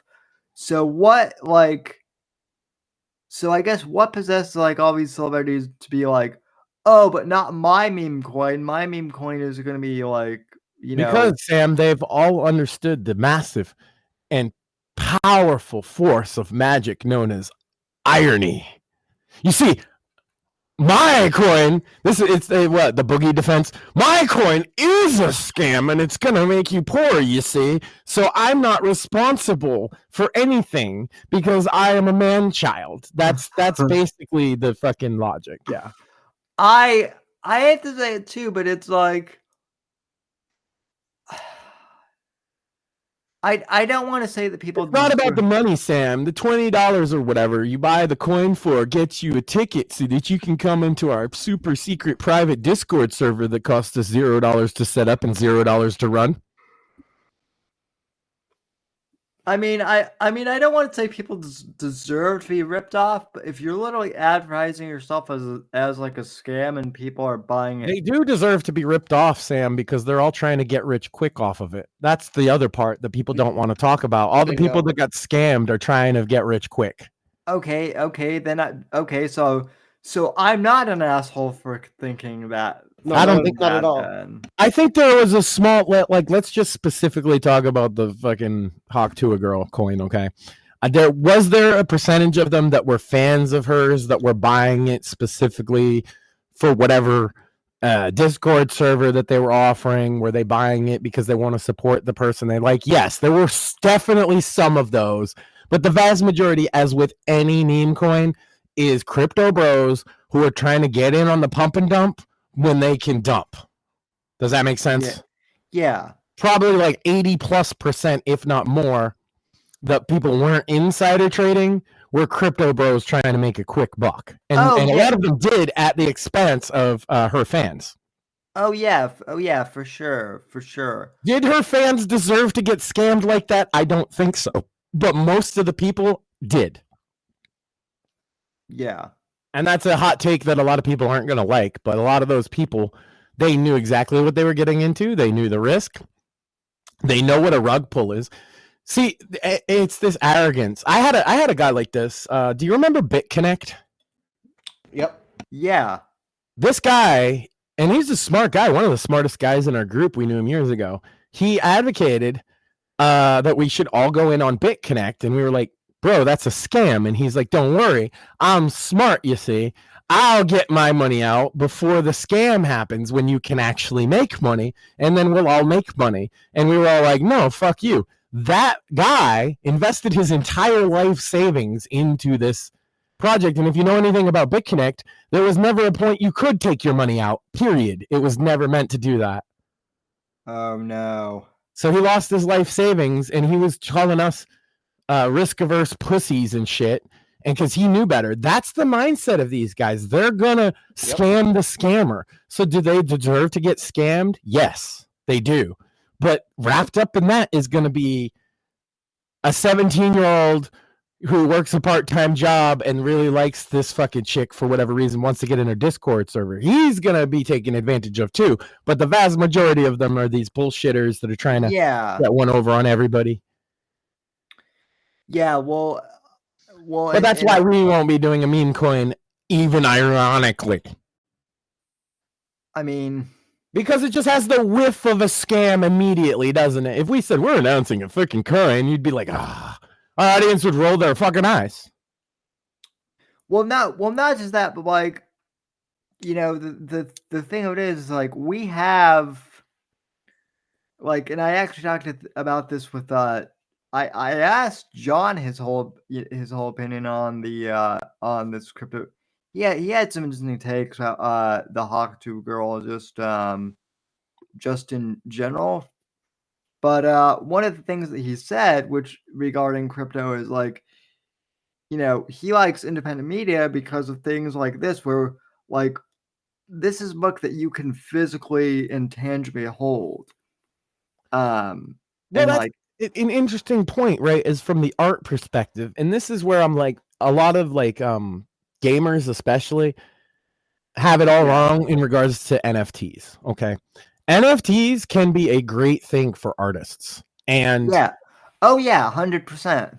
And because the people rejected them outright as a scam across the board, that's why a lot of these meme coins are happening, because the NFTs, like, for example, I'm a big fan of the rapper Cannabis, and he sold specific NFTs of songs. The Insane Clown Posse has sold the rights to songs as an NFT, like literally the right to use their song. Artists that make actual like visual arts selling their NFTs. This was great for all of them, but then there was the anti-NFT, and it mainly came from gamers who don't understand that just because it being implemented into a game has always been a scam so far doesn't mean the technology itself is a scam. And also that there's been scams with NFTs does not mean the technology. It's just like crypto. The technology itself is not a scam. Right. But then the meme coins are a scam, and it's the same with NFTs. But if it's like an artist that you like, that's different. It could be a way to own a very cool exclusive piece of media from an artist digitally. Right. Yeah. And that, I think, it does have value. The problem is they treated it like the coins themselves, which already weren't being treated. Bitcoin should be treated as a currency, but it's not. It's treated like a commodity, like a stock. Okay. They treat NFTs like that too, like a stock, instead of a piece of art. Like, it's not traded and sold the same way as collectible art is, because everybody's trying to, anything crypto they think is a get rich quick scheme, which is kind of true. Like, that's as true as you want it to be. Right. But yeah, so NFTs, if you're a big major artist anymore and you say I'm going to make an NFT, you get backlash from your fans, and it's a lot of it is actually misplaced. I'm going to be honest with you. Yeah. It's super misplaced. If a musician makes an NFT with their songs and you're like, that's a scam. It's literally not a scam. It's the opposite of a fucking scam. They're telling you exactly what it is, et cetera, et cetera. But because people scammed with it, it's now painted with the brush of a scam. So you get these celebrities, they've moved on. Instead of being able to do exclusive NFTs, they're doing meme coins. And meme coins are just a scam, period. Yeah. Oh, yeah, totally. NFTs can be done correctly. So can a crypto, actually. But meme coins are a scam. I've not seen one yet that wasn't. My question is like... But that's why they've been painted with the broad brush of a scam, is because we haven't seen one that's quote-unquote been done correctly. Well, but I'm saying NFTs being painted with that broad brush, yes, we have. It's just not in a video game, and gamers can't conceive of anything outside of a fucking video game. Yeah, NFT games suck. I'm not saying they don't. I'm not saying it's not a scam in that context. But I'm telling you, if an artist you like or a musician you like puts out an exclusive NFT, that's not a scam, right? Right. And so the painting them with a broad brush as a scam by gamers, I do think is very unfair, because just in the context of gaming, that's been true, yes. But Two things. One, I think a game could do NFTs right, but it would not end up being enough of a cash grab for them to want to do that. If that makes sense. Yeah. Right, and it needs to not be done by AAA. I think also just I think it could be done by AAAs if they had the right mentality, but you're right. As of right now, they don't. Yeah. Well, I think also, and this is just putting it like in like super normie, normie terms. Kind of from my observation is, and this could go for anything, right? NFTs, books, ebooks, anything, right? Anything I don't understand the concept of is a scam, right? That kind of tends to be like a generally, normie thing. Anything I don't, especially when in the context like with NFTs, I understand why gamers think they are universally a scam because the only time they've interacted with them has been a scam. Right, because the only time that we've interacted with them is with the likes of Ubisoft. Yeah. Yeah, and Steam has banned that, so you're not going to see the biggest developers even chasing it anymore. And hey, look, you guys won. You wrongly labeled NFTs as a scam, and nobody will do them anymore. Congrats, right? But the consequences of that action of getting everybody to decide that NFTs was a scam is now that meme coins is the thing those same kind of people are going to do, and meme coins are a way bigger scam. So you win, yay, gamers! You got rid of NFTs, now you get meme coins. Yeah, and if you don't think they'll work crypto into games before they'll work NFTs into games, I mean, come on. Yeah, there's games on Steam that have crypto miners in them secretly, right now. Yeah. Yeah, I actually, it's funny that you bring up NFTs because I know Victoria Fuller. She's a Playboy Playmate who is actually into art. And that's actually how I initially met Karina. And she has an NFT company, and I hold a few of those trading cards. It's legit. And, but yeah, I was DMing back and forth with her, and she said that this whole meme coin thing has really fucked up the whole NFT community because she's trying to do a legitimate thing to kind of build off the Playboy brand and do her own indie thing, and yet meme coins have kind of fucked what she's trying to do. Yeah, a lot of artists went in on NFTs the right way too. I could point to so many artists, musicians, content creators that did NFTs the right way. But again, as soon as gaming got a hold of the idea, they poisoned gamers against it. And gamers, look, they're crybabies, okay? They're crybabies that don't necessarily understand what they're crying about half the time. And that's what happened to NFTs is like, oh, well, we got to get rid of all the NFTs. Meanwhile, if you were an artist, if you were, using this legitimately, they have now turned, because of that kind of mentality, turned your legitimate project into something it's not, right? And now nobody wants to buy your NFT anymore because NFTs as a group is just a scam. So it's unfortunate that it goes that way because people, again, why I will defend NFTs. We have not seen meme coin done right. We've not seen an NFT in a video game done right, but so many artists did NFTs the right way and didn't. The other thing is people think of NFTs, they think of like really, really, really expensive ones, but a lot of artists did not do that. They were relatively affordable. Just it's like a piece of merchandise, in the couple $100 range rather than the multi tens of thousands that a lot of NFTs go for. Yeah, Victoria, I just mentioned she did. She does trading cards of her art. You can buy like a pack of virtual trading cards, I think, for like $10, and I mean, $10 that's nothing. Yeah. So. And I'm sure that the resale value on them is not expected to be like $1 bajillion either, which is why, like, the problem is when they think they can make a buck off these NFTs, because there's two kinds of people using this technology in crypto as well. There's the people that believe in the technology or the use that it has. In the case of NFTs, this is the artists. And then there's the people that see it as a way to make a buck. And unfortunately, those two sides cannot coexist in a lot of these spaces. And so now if NFTs, buying and trading them is now a commodity like a stock, then they're going to day trade them, which was not the intent of the artist that released the NFT in the first place in a lot of cases, where it was just a special thing for a fan. Now it's being bought and sold to try and make $2 on a market cap in a fucking Thursday afternoon or whatever, and it ruins the value. Yeah. Let's see.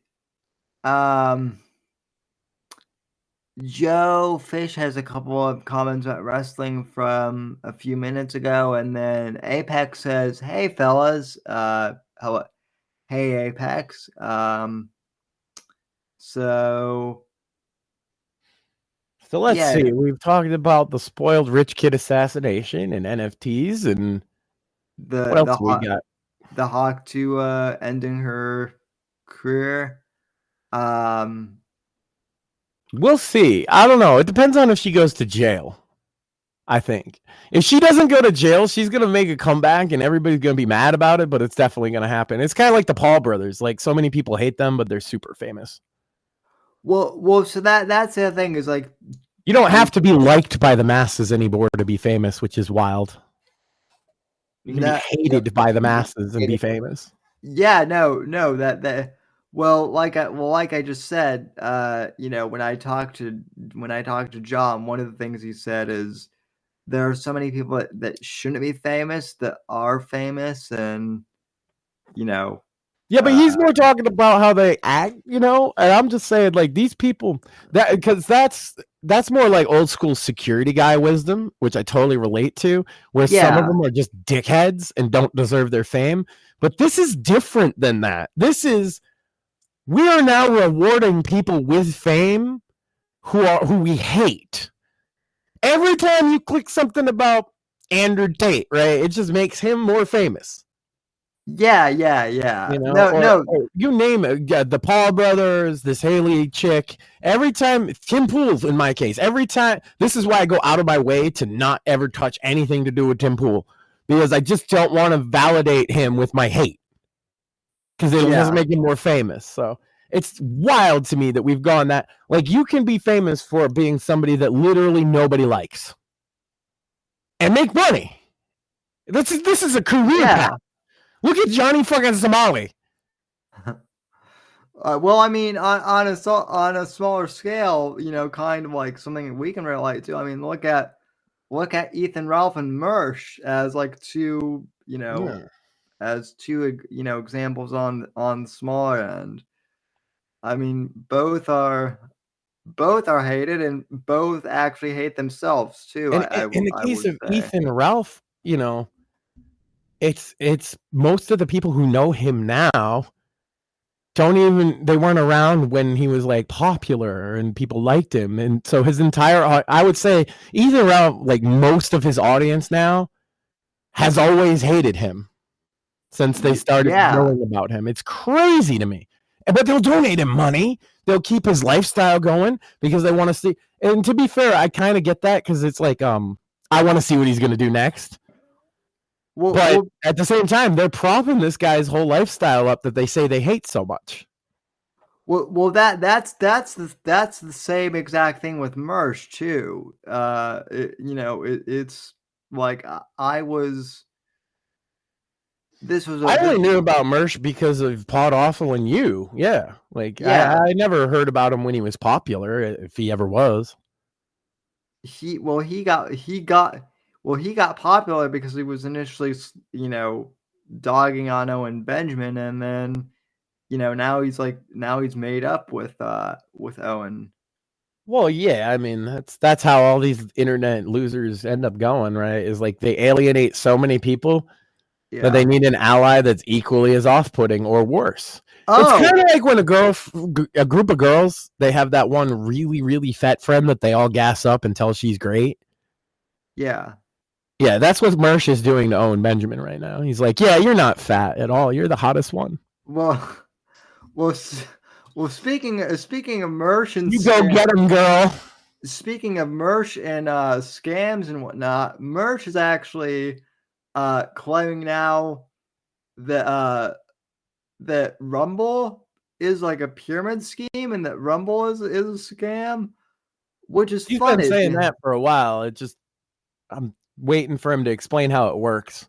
Yeah, no, what's funny to me about that is like I remember Pod Awful was saying that like 2 years ago when Merch was like, still saying that that Rumble was the greatest, and to be fair, Rumble is the greatest because they host this show. Right. But like I've also never said that, Rumble is a scam.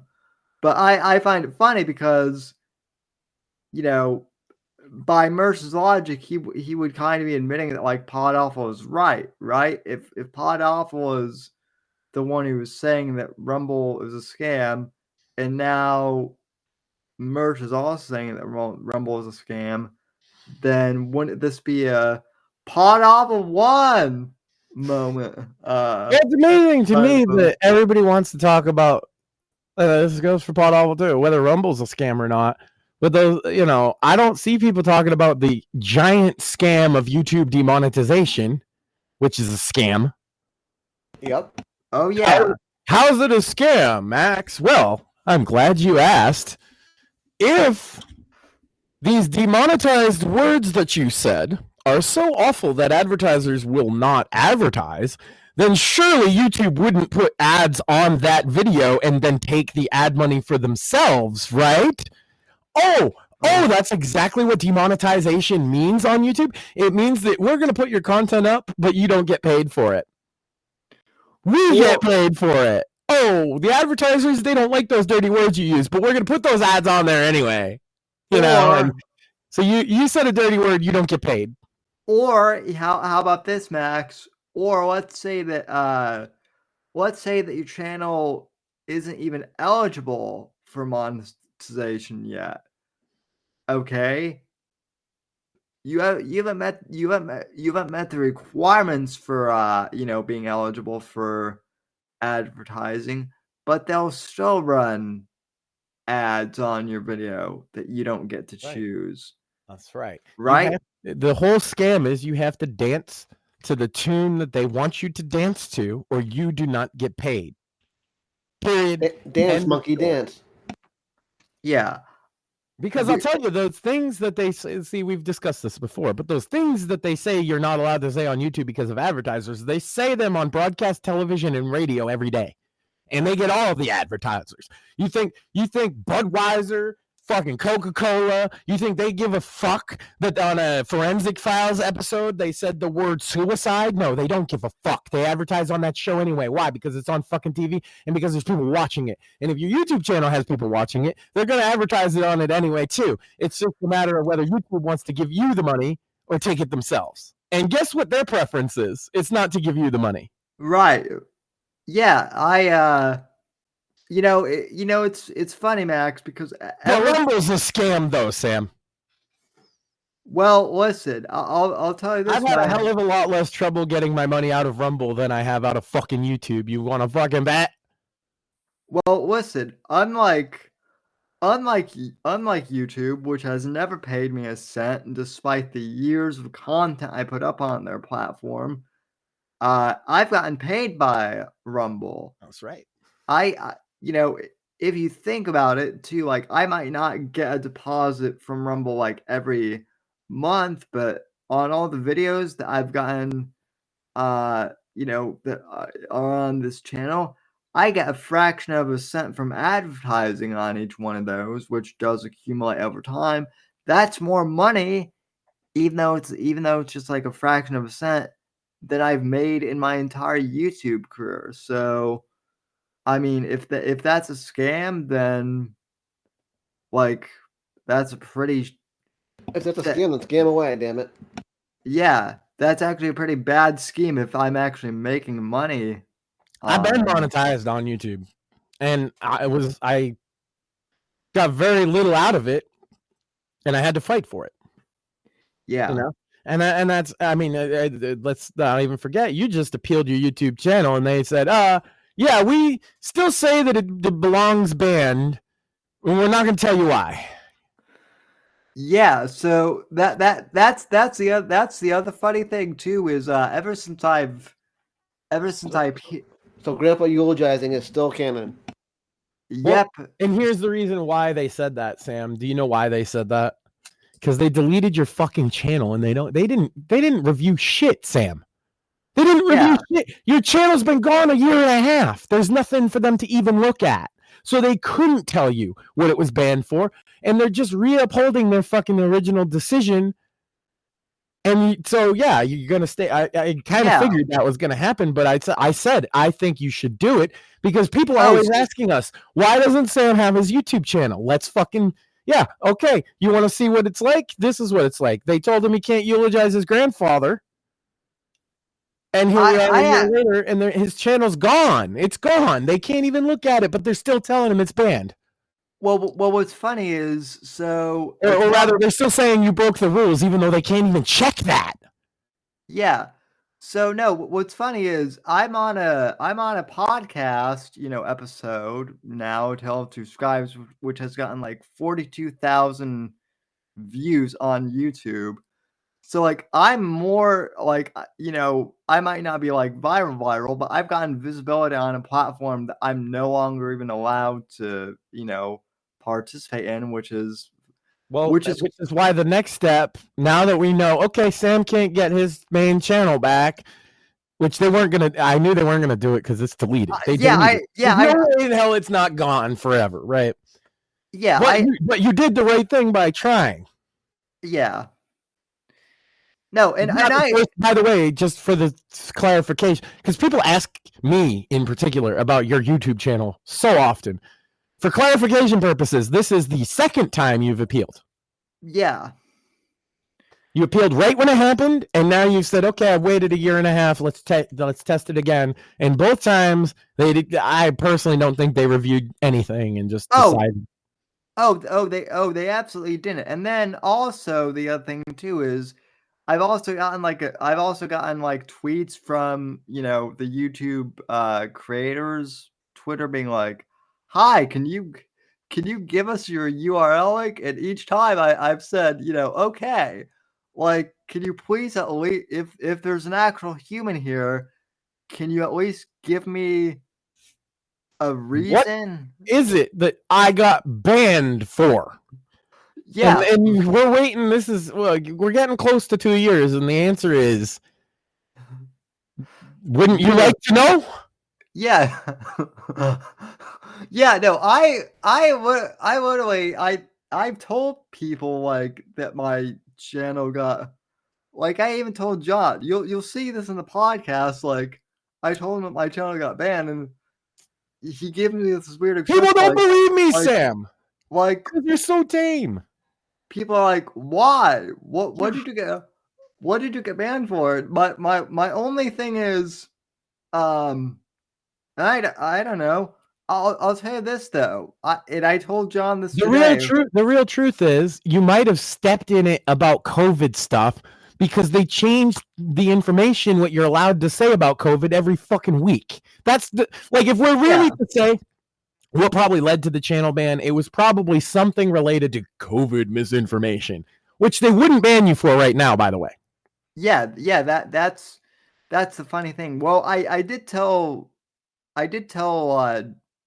John Guarnieri to get a Rumble channel for Spear Talk, which he has done, because he did tell me that and you'll hear more about this on Monday, but he told me that he has talked to sex trafficking victim advocates on his show, and because he's interviewed people about sex trafficking and the word sex trafficking has been, in the video, they've actually taken down his videos as being unsafe for children. Well, that's an interesting slippery slope too, right?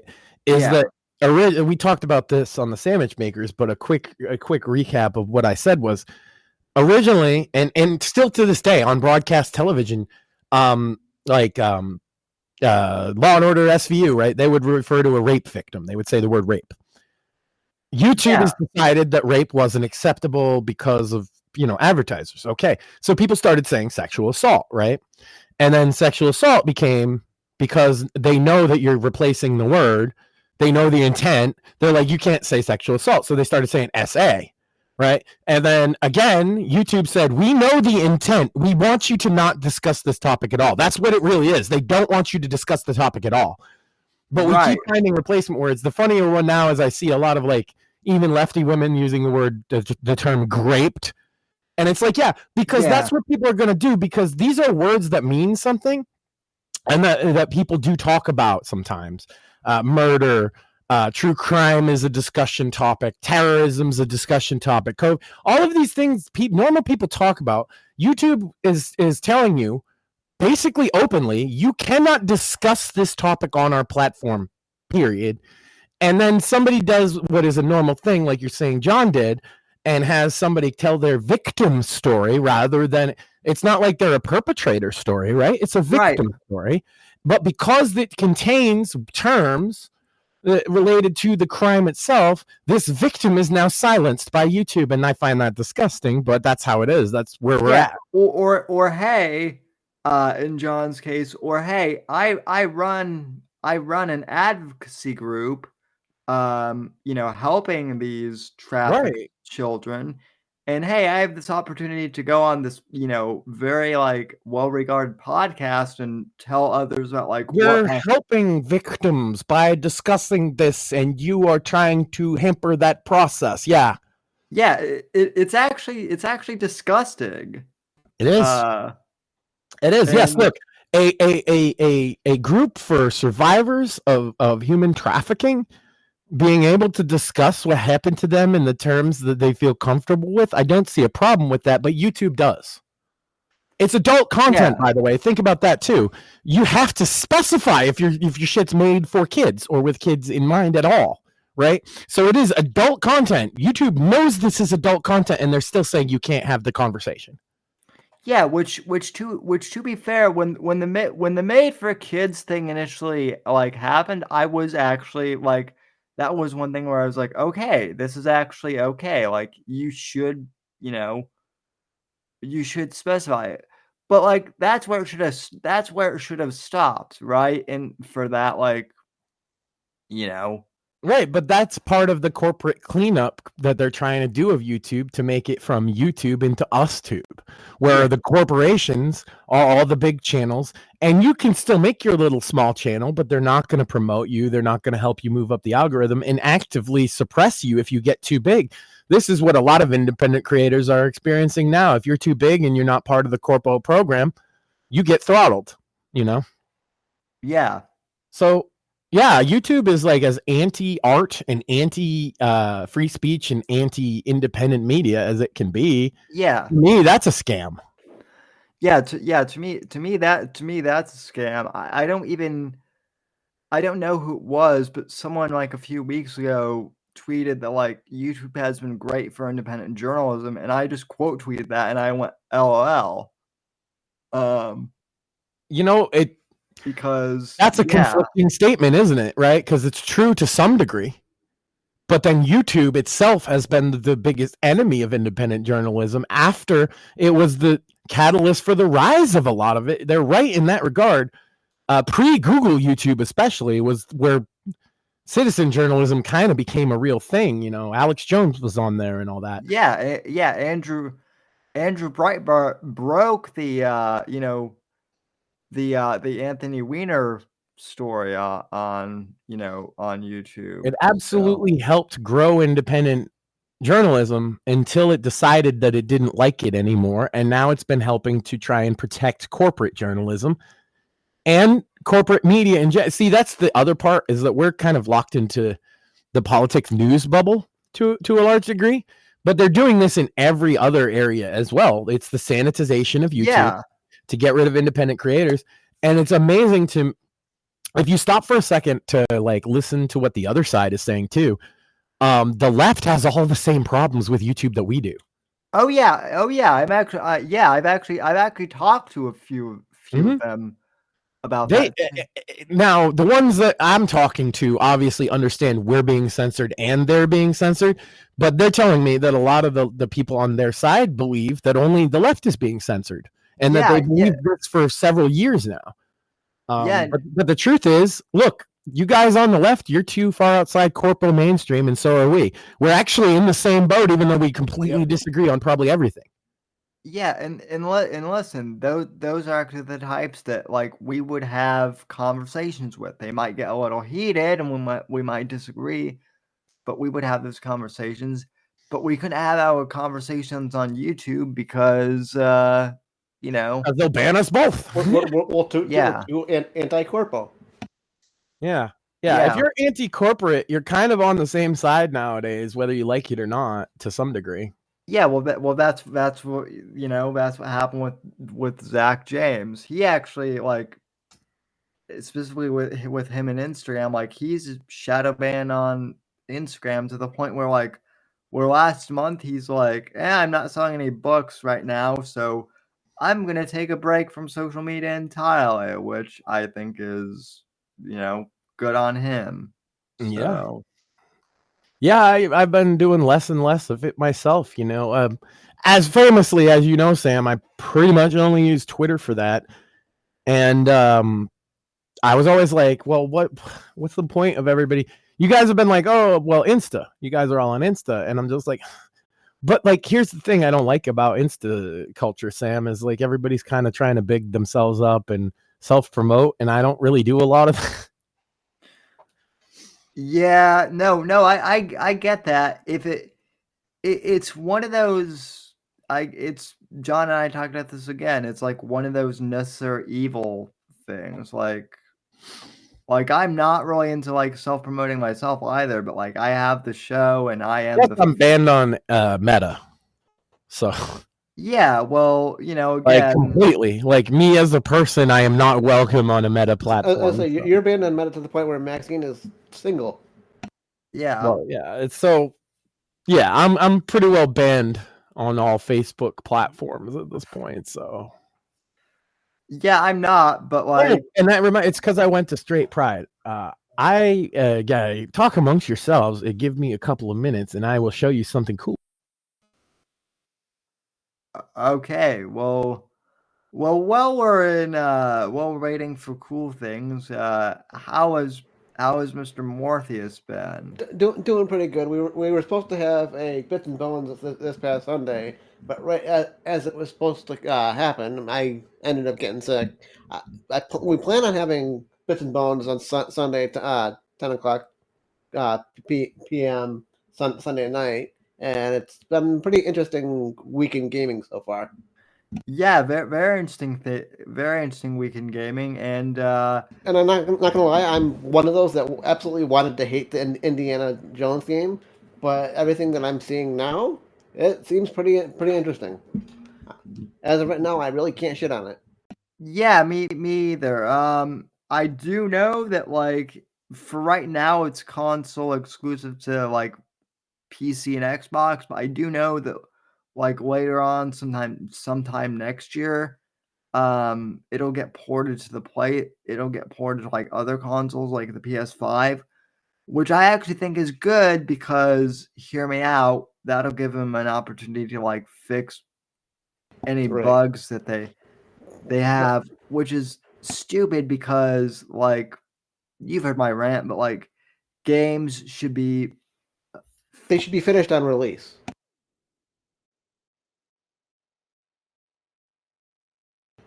Did we lose Sammy too? I'm here. I'm here. YouTube. I mean, Rumble just made me like refresh the window. Rumble pulled a more. Okay. Yeah, which has been happening a lot lately. Oh, and for the viewers watching, for the audio listeners, co-host Max has returned with a big sign that says "Make normalcy normal again." Do you really think that's going to happen there, Max? It's happening already. It is. It's happening now. I was 4 years ahead of my time, or 5 actually, with this sign. Think about it. DEI is going away at the dodo. People are sick and tired of trainees all up in their spaces telling them how to live. Look, man, I think we're making normalcy normal again, honestly. We can hope. I love that sign, Max. But first off, did you make that or did you buy that? Oh, no. Some guy randomly handed it to me and asked me to hold it up at the Straight Pride Parade in Boston in 2019. And I was like, yeah. So there's a funny clip, Sam, where, oh my God, what was the guy that used to be on The Blaze? He got fired or whatever. Elijah Schaefer. Elijah Schaefer, yeah. I'm walking in the parade, and Elijah Schaefer's like filming. He's on the sidelines, and I walk up to where he's at, and he's like, "Hey, what does your sign mean?" And I don't know if you know this, Sam, but when people ask Antifa that, they always say, "I don't know. Somebody handed it to me."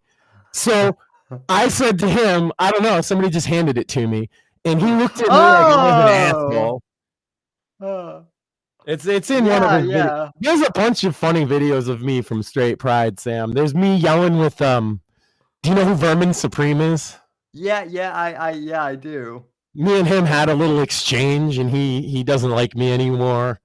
There was a guy from the Libertarian Party that got beat up by the cops and pissed his pants and cried. That was pretty funny. Maybe you shouldn't throw pee bottles at the cops then, huh?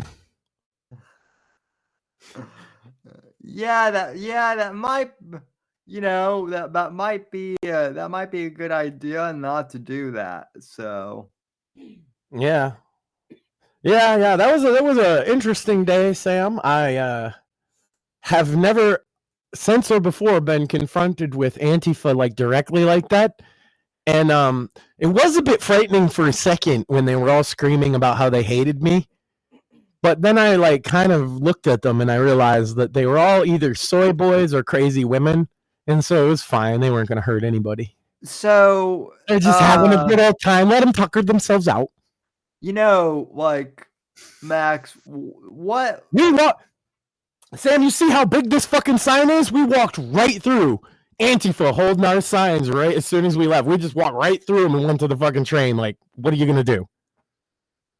What's worse, being surrounded by zombies in Call of Duty, or being surrounded by Antifa? They make the same noises, Sam. Antifa screaming at you sounds exactly like a horde of zombies in Call of Duty. Yeah. But which one smells worse? Well, Antifa wins on like the smell. But I think the zombies in Call of Duty win on like actually being a danger to you because they might get you eventually. Whereas Antifa, most of them were way too fat to get anybody. Yeah. It's not like you have any Antifa members that can like run super fast, because the thing with zombies is like they get to a point in the mode where they're like super fast and you gotta kind of like dodge around the map. But Sam, they might not have the speed of the zombies in Call of Duty, but one thing they do have is how they get more and more bullet spongy. Well, you see, because these Antifa are so fucking fat, it requires more bullets. Yeah. That would be a problem. That's why But luckily, Sam, we didn't have to fight any zombies that day because the Boston Police Department whooped the fuck out of Antifa.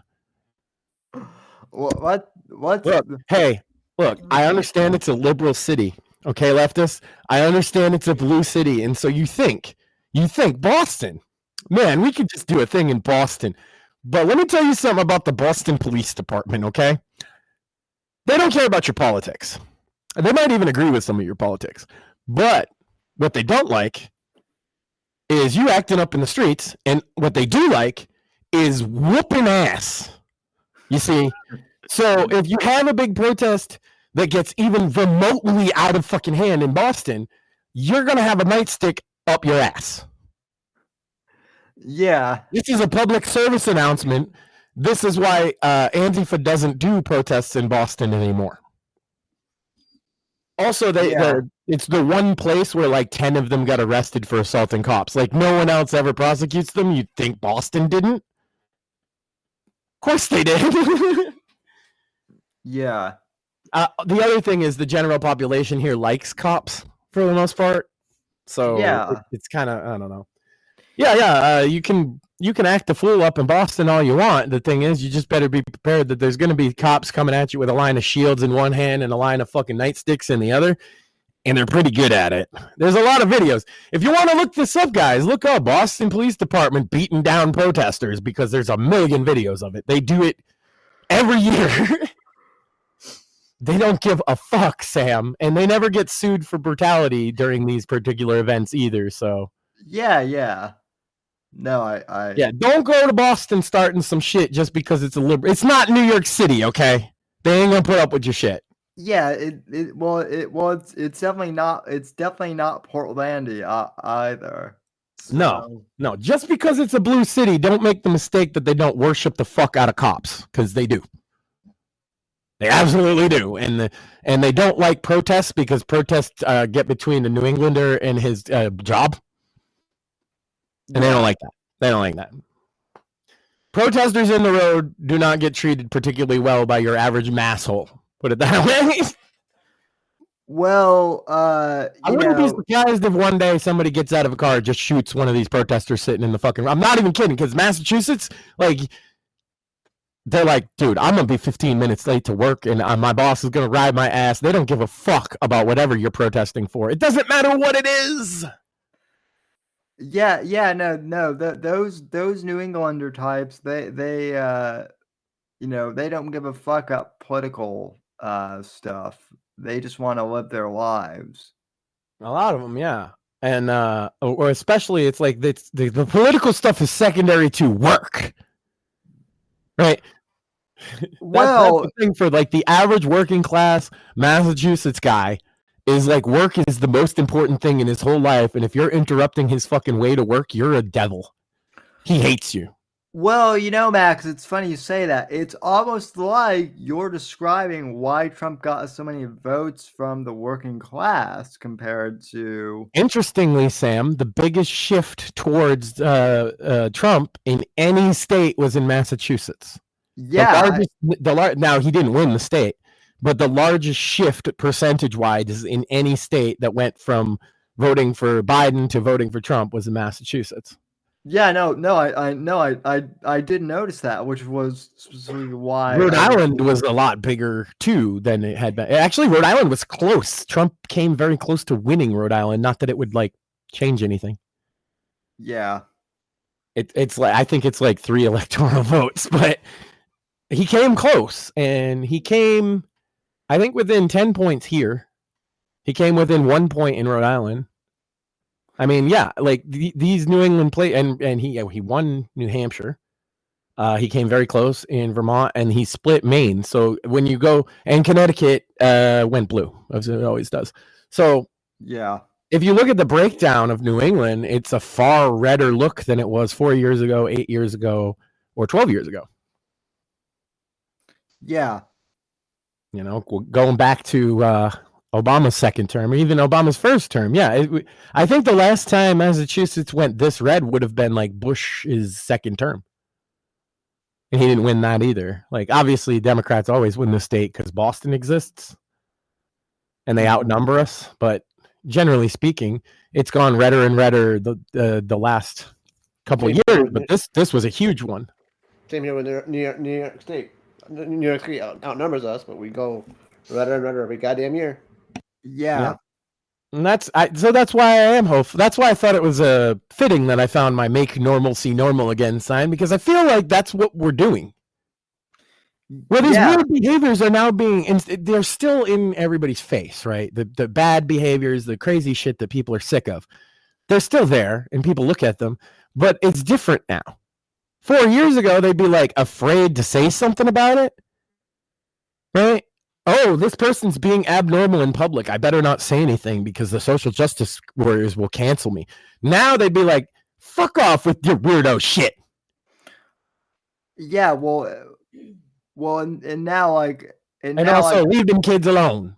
well, and also like a lot, even in like Silicon Valley now, like a lot of these like corporate offices that once had DEI offices, a lot of them are saying, okay, new quarter starting in 2025.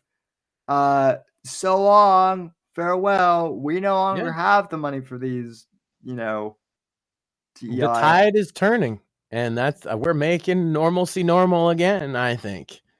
And because people are acting like it, normal people who have been quiet about a lot for a while are like, yeah, I'm glad we're past all that shit.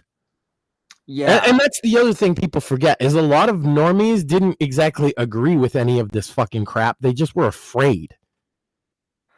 Right, yeah. They see people losing their jobs. They see people's name getting run through the mud. They see people get doxxed. They're not stupid. Why would you stand up and get knocked down? A lot of people don't want to do that. We do that for whatever reason. Like people like us will say what we think about things. But for a lot of people, it's just easier not to. And it's just easier to go along. But then when the times change and that shit goes out of style, they're like, oh, thank God. Thank God. Because all I wanted to say was I don't really like these trannies in the bathroom with kids, right? But I would have lost my fucking job if I said that 5 years ago. Right. Or even something like even more innocuous, like, I don't care about gay marriage. Do what you want. Like the fact that like some people are ambivalent towards something is not good enough for like the far left. You have to be 100% in favor of like whatever their thing is, and or else you're to the right of Adolf Hitler, pretty much. Yeah, and it's not flying anymore. Normal people have realized they smell the change in the air. Oh yeah, and they're stretching. You can see them. You look on any of these social media sites, and you can see normies are actually telling jokes again. Yeah. I think that's why. I mean, and I do think that Twitter, being bought and changing. Like, look, we kind of crap on Elon for some of the bug issues and whatnot with X, and rightly so, maybe. But it's better than like. What I would like to see is maybe not Elon, but people keep talking about the Twitter files and whatnot, right? I would love to see the YouTube files, honestly, Max. Like, because that would be amazing. And so we run into the same problem that we've already run into. That's the TikTok problem. They will never sell because they don't want that to happen. Right. In the case of TikTok, that's explicitly why they said that even though the law that was passed here says that they can sell it, they're not going to sell it because they understand that the back doors into TikTok, it's not worth that going public. So they are going to literally close TikTok rather than sell it. And I believe that YouTube, it would be the same thing. Like Google, Alphabet Inc. would close YouTube. Yep. Before they would ever sell it because they don't want anybody, especially now after the Twitter files, they know that's the first thing somebody's going to do is dig through the back end and see all the wrongdoing they've done. And I guarantee you, YouTube did a lot more wrongdoing than fucking Twitter. Absolutely. Oh yeah. Easily. So we're never going to get a YouTube buyout, I don't think, for that very reason. If it got into such financial straits that Alphabet Inc. was going to get rid of it, they would close it. Well, it's funny you say that because like I've been hearing speculation that might be the case, but yeah, you are absolutely right that they would just close it down rather than they could what they could do is they could rebrand and restart and then purge all that stuff from their files, and they might have already done that, to be honest with you.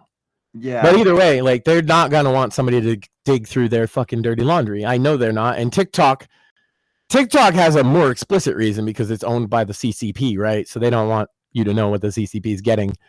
Like, for example, we know for a fact, because it's in their handbook, that they literally have an algorithm that determines the bathroom habits of a user that has TikTok installed on their phone. That's literally in their handbook, right? And they say the reason for that is because bathroom time maximizes screen time. So if somebody's in the bathroom, they tend to flip through TikTok, right? That's what they say the reasoning is. Who knows why they want that fucking information, right? But the fact is, if you install TikTok on your phone, odds are they know when you take a shit. They don't want everybody to know where that information is being held. They don't want everybody to know anything about that. So they're literally going to close this service down that makes them tons of money. And think about that, Sam. In the case of TikTok, it's not just like YouTube is a business, but it's also their propaganda arm in America. It's literally their whole propaganda arm in America is TikTok. And they're willing to keep that down, not to show us what's behind the closed doors. Oh yeah, absolutely. Which is Pay no coming attention to the next man month, behind I the believe. curtain. Sorry, Mort? I said pay no attention to the man behind the curtain. Yeah, right. Yeah, and we also know that they they throttle people's potential reach if they decide that they're not attractive enough. That's in their handbook. Or have disabilities like Sam and I. Or disabilities, that's too. Yep. That's probably why my account has been throttled. Well, to be fair, Sam, in your case, it's not as it's not as visual, so maybe not. But like, if somebody, like, for example, has Down syndrome and it's like visible, they will immediately flag that channel. Or is a visible cripple like fucking Ricky Berwick? Yeah, something like that. Whereas, like, they see you from the bust of you, they might not know, right? Right. You talking about TikTok? Yeah, TikTok. They did that too if you were fat. Yeah, fat. We knew. We said that. We said fat and people they don't think are attractive, but also disabled people. But I said, like, they might not know with Sam right away. Usually what they're talking about with that is like visual disabilities, because because China can say the things that a lot of Americans can't, okay? And China will say the truth about this is that they just don't get as many views. It's not good for business to promote ugly people. That's what and it's honest on their part, right? That's true. But it's not very fucking nice. It's not very fucking fair. And of course people are going to feel slighted by that. Like, what the fuck? Yeah. They don't want anybody digging into all that, right? So they're just going to shut the fucking thing down. Yeah, There's already been multiple buyers lined up who are willing to overpay for TikTok, probably because they wanted to dig through the back end.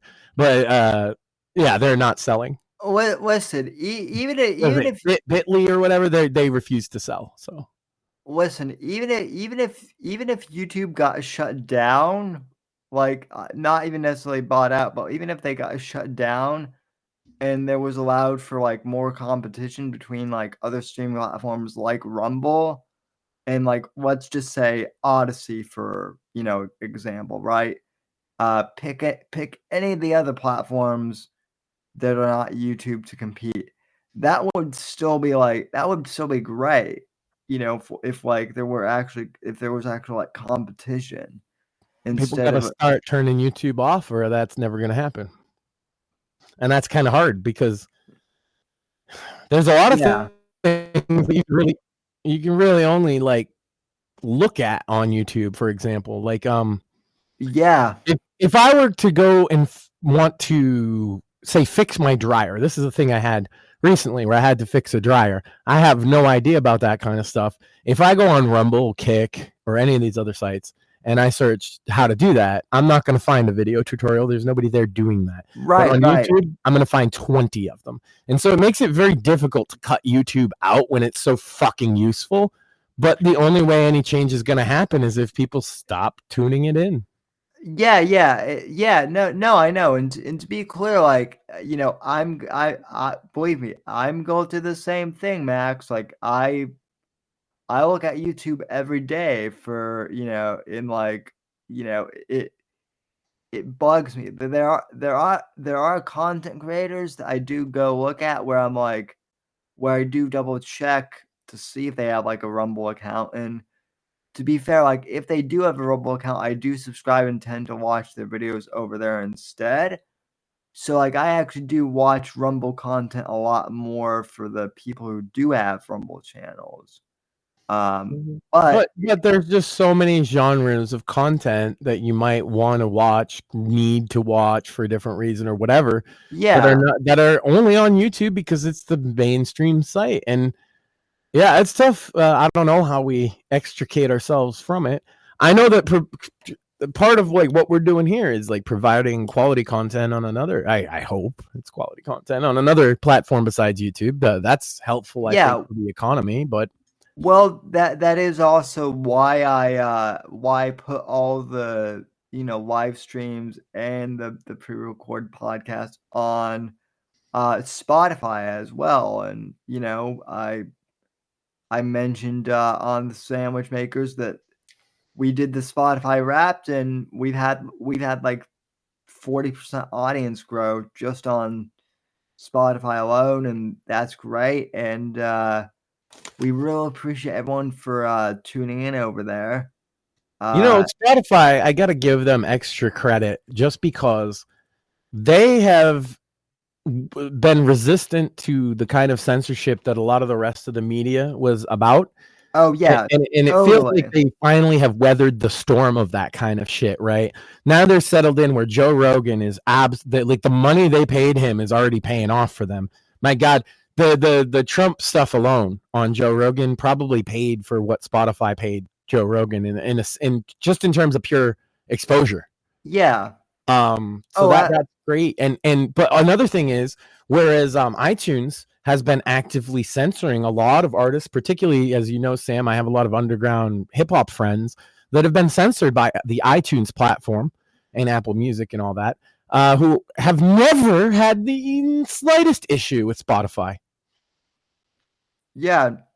Spotify just doesn't believe in censorship as a general rule, and that includes words that are like, I listen to words all the songs all the time that have slurs in them, or different, like it's Spotify just not about censoring artists, where Apple definitely is. Particularly political artists have been censored the last year by Apple. Fagagio Blow famously had a #1 record everywhere except iTunes, where he was banned. Well, what's interesting is that like Joe Rogan is the #1 podcast on Spotify, but someone pointed out that Tucker Carlson, who doesn't even have like a contract with Rumble or Spotify, as far as I'm aware, he's #2 on Spotify. Yeah, he has a non-exclusive deal essentially. Yeah. He has the same deal you do, actually. The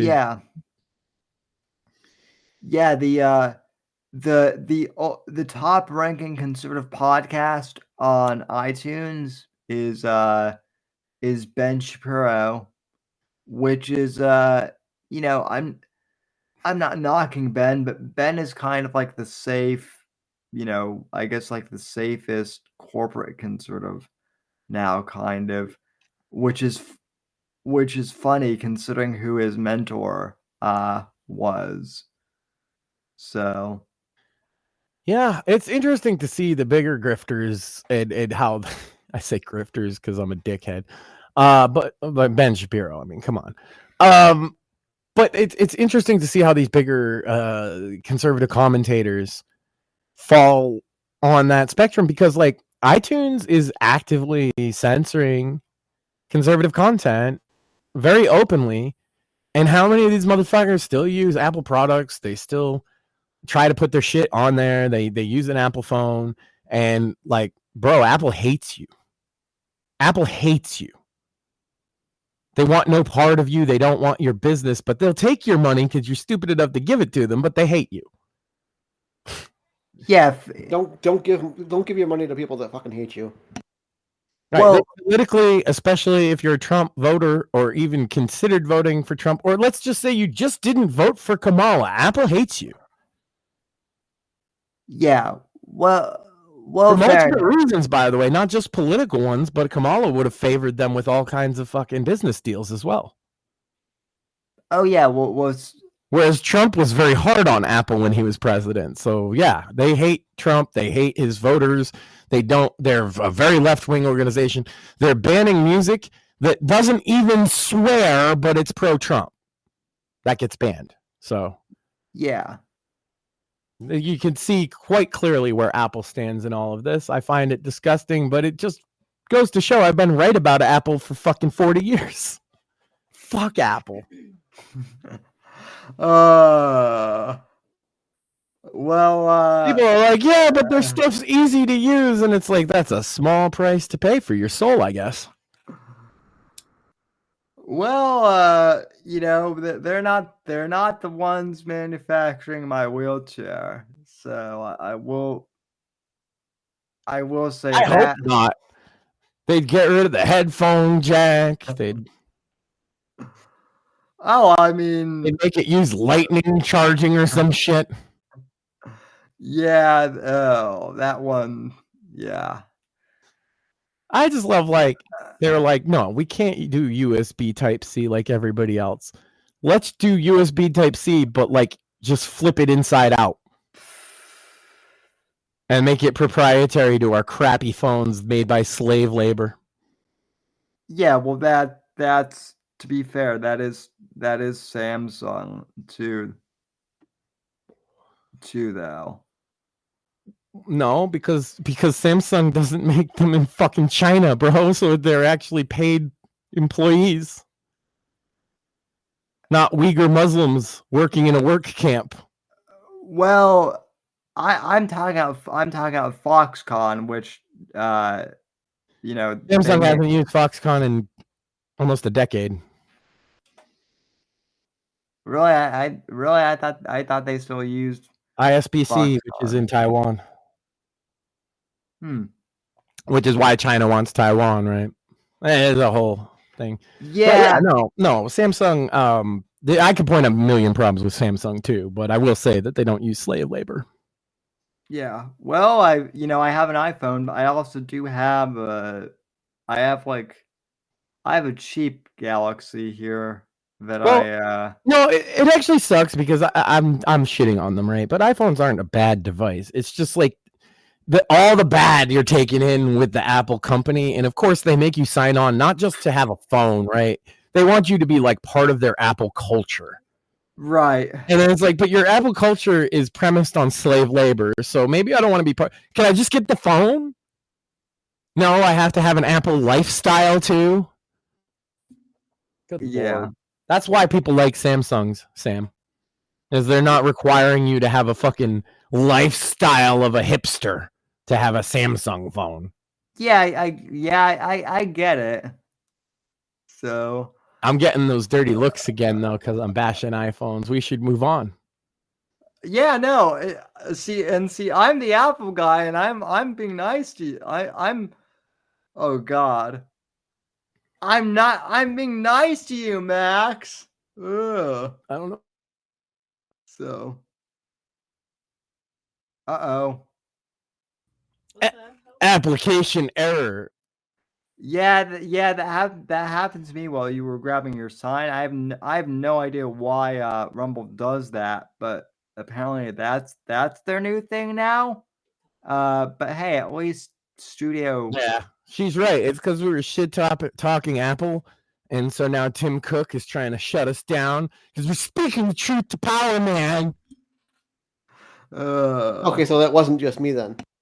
No, we've all gotten the application error. Maxine got like the application error 3 times. The application error. See, it's them trying. I'm telling you, Sam.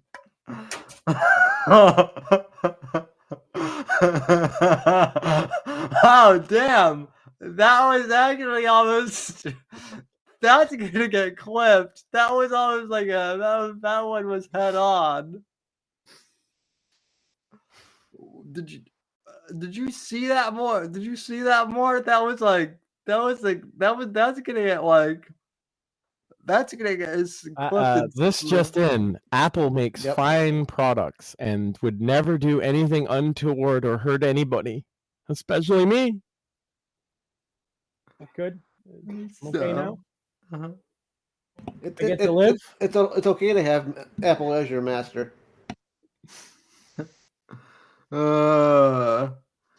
Anyway, speaking of the sandwich makers, what are the sandwich makers doing this weekend? Making sandwiches. And are they talking about Dr. Killbaby this week? I don't know. It doesn't seem like they were big fans of Dr. Killbaby. Well,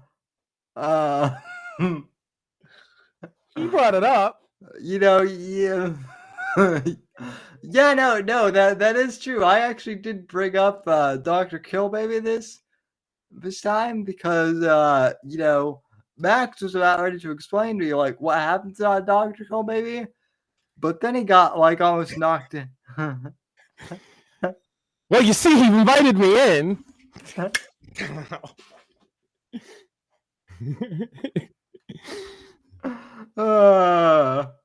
said, I'm going to teach you how to perform an abortion. And I said, sir.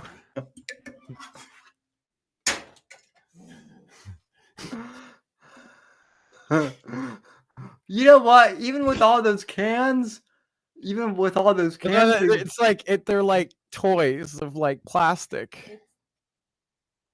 Okay, even with all, I was gonna make the joke. Even with all those plastic things, it's still less cluttered than Ethan Ralph's setup, where it was surrounded by bottles.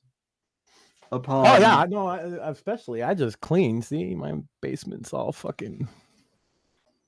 Yeah, that's why I was doing last week while you were hobnobbing with Eric Bishop. I was cleaning my basement because I had to. That was not fun. I did find my sign.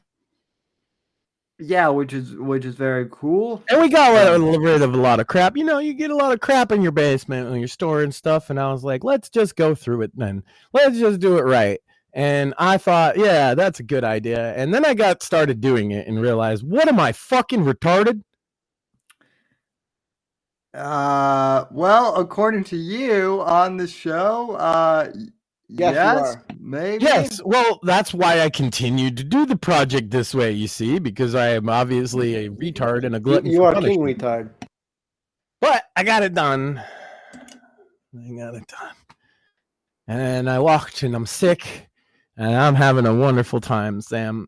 It's been a fucking great fucking month. No, it has been. And it's only the fucking 12th now. Oh, good lord. Yeah, I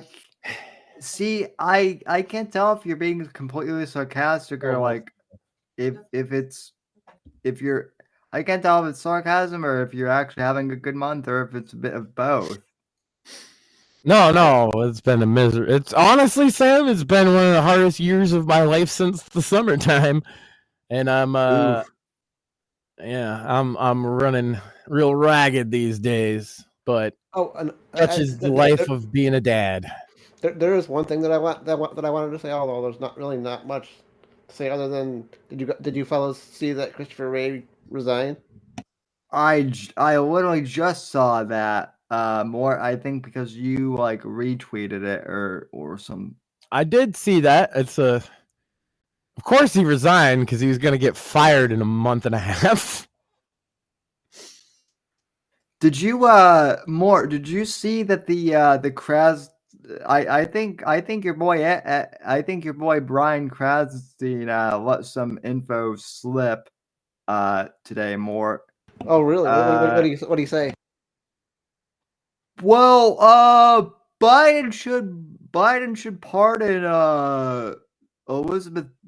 Liz Cheney in advance, and I think he said Biden should pardon Liz Cheney, fucking Fauci, a bunch of other people in advance. Dude, I fucking dare you, dude. Like they get away with the Hunter Biden pardon with a lot of backlash, but they'll get away with it if they pardon Fauci.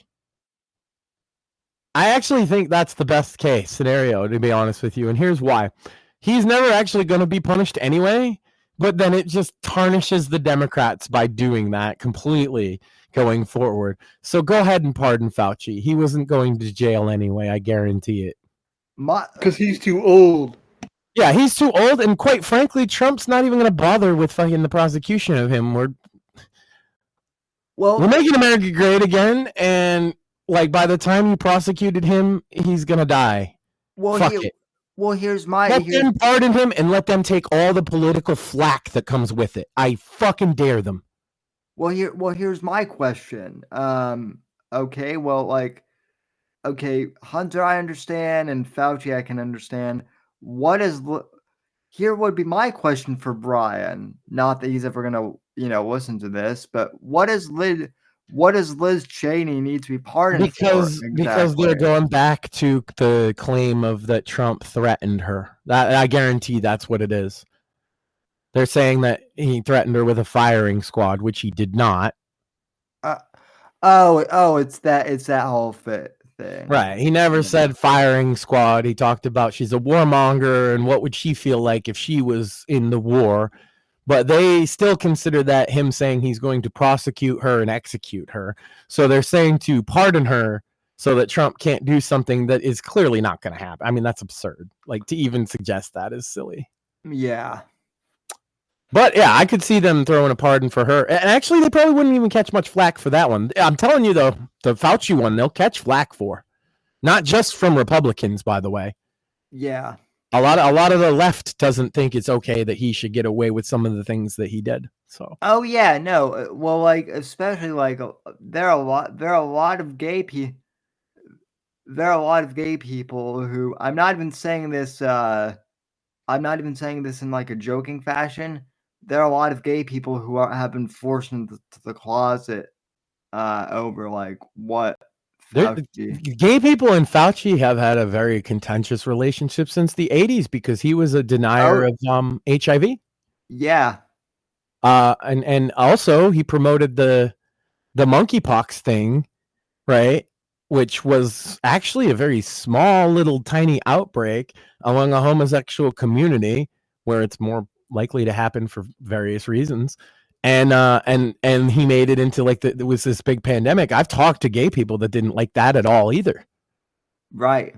And so, yeah, they've had a very contentious history with Dr. Fauci in his tenure, but particularly in the 80s and early 90s. He was one of the people that promoted the idea of grids as opposed to AIDS. Do you know what grids is? I knew what it was. Yeah, it's gay something. It's gay-related immunodisease or disorder, which is what they called AIDS before they called it AIDS. Because at first they thought only gay people could get it. Right. So they called it gay-related. It wasn't meant to be like offensive or anything like that. It was literally gay-related because it's... Right, yeah. But then they discovered that there were straight people getting it through blood transfusions, through sharing needles, and through sex as well. So they realized, okay, it's not a gay-related disorder. It's an autoimmune disorder. So that's where it's AIDS now, rather than grids. Dr. Fauci was a big supporter of the grids theory, that it was a gay-related disease and that it should be treated as such. So that's why a lot of old school gay guys, they don't like Fauci, and they didn't like Fauci long before the pandemic happened. Yeah, no, and so Fauci being, Fauci being prosecuted would be like one of those, like handshake moments between the, you've seen the meme of like the left and the right like shaking hands, and then in the middle it's like hating Fauci or something like that. Certainly there's a large contingent on the left that would like to see him prosecuted, but it's not going to happen no matter what happens. And that's why I actually don't think Biden will pardon Fauci specifically because of the backlash and because he knows, Biden or his people, exactly what I'm saying, that Fauci's never actually going to be held to account in a court of law. It's just not going to happen. I know people don't want to hear that, but it's not going to happen. No, you're right. So The time they take to get a grand jury, then the time they take to convene the grand jury, then the time they take to fucking indict him, then the time they take to do pretrial hearings, and he's going to have lawyers who are going to fight and file every motion in court. You're talking 5 to 10 years before you even see a trial. The man's in his 80s. It's never going to happen. Yeah. You could see the prosecution through to the end. I'm not saying, like, if people think that they could do it, I'm not saying don't try. I'm just saying it's unlikely to ever occur. Except posthumously, that we could convict him after he's dead, maybe. But what good is that? Right. You can't, because of that too. Because of American law, it's not like we can charge his kids. You know what I mean? So if he dies, we can't really charge anybody with his crimes, and that's that. Right. So I just don't think. I think he's just gonna fuck off and go retire as an old man somewhere and basically get away with everything he did. And I think that as mad as that might make us, we really do need to kind of just dust up and move on. Yeah, well, that would be the best. That would be the best. And for the damage that he caused, we can still hold somebody to account that I think people are forgetting, and that's the government, who allowed him to make those decisions without any pushback. Oh, absolutely. So where the COVID war is not over yet.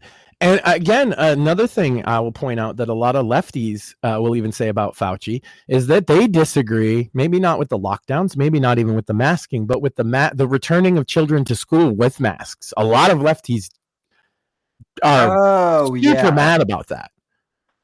Well, and right. I am too. I think that it was completely wrong. Kids to the school with masks, but allow fucking Obama to have his fucking birthday party with nothing. Well, and now 3-4 years later, we're seeing the results of that. Is that the verbal scores of all those kids from the mask generation are lower, particularly when they started in like, think about this, Sam. Some kids, mine was one of them, went into their first year of school masked. Their first year of school. That's my son was one of them. Yeah, that's why. That's wild, but that is technically right. Technically, his first year of school was just canceled because of the lockdown, and then his first year of school then was masked up from September until March. Yeah. So the whole year, basically, because school ends in June, right, or the end of May for kindergarten. So there's a whole generation of preschool, kindergarten, first, second, third, fourth grade that were masked for a whole year. And wouldn't you know it, now that we've done standardized testing for a couple of years, wouldn't you know, they all have lower verbal, all of them, across the board. It's a trend. It's not just a few kids. So yeah, I think that is a huge deal. That is a Fauci decision. Do I think he should be prosecuted for that? I just don't think it's practical. Yes, he should, but I don't think it's going to happen. But what we can do is hold school officials responsible. We can hold our states responsible. There's a lot of people that you can. The problem is most people don't want to do the work. They just want somebody else to come in and prosecute Fauci and fix everything. And unfortunately, prosecuting Fauci, even if it were possible, even if it were likely, is not going to fix these problems. Yeah. Those kids still had that year of masking, right? You could kill Fauci. It wouldn't fix that. It wouldn't undo that. Yeah, nothing you can do to him fixes that. But what we can do to at least mitigate it is help those kids. Rather than spend our efforts on Fauci, we should be helping the kids that are affected by it. Yeah, not only that, but actually learn from the past, and also never accept a lockdown is the lesson. Never, ever again. They ever try that again, if I'm still alive, and I'm going to actively defy it and probably even get arrested. Yeah, same here. I don't care. I thought maybe last time I was like, maybe I shouldn't get myself arrested. If they ever did it again, seeing how long that went on and how far they went, it ain't going that way. Honestly, Max, I don't think you and I are alone in that boat either. No, I think the majority is. I think if they tried this again, most people would just say no. I think and I think that's real what happened too. Is I think a lot of like normies got like quote unquote red pilled, and even to some extent black pilled because of you know uh A lot of them you know thought that that. once the election was So over, things would have turned around quickly, and then it didn't.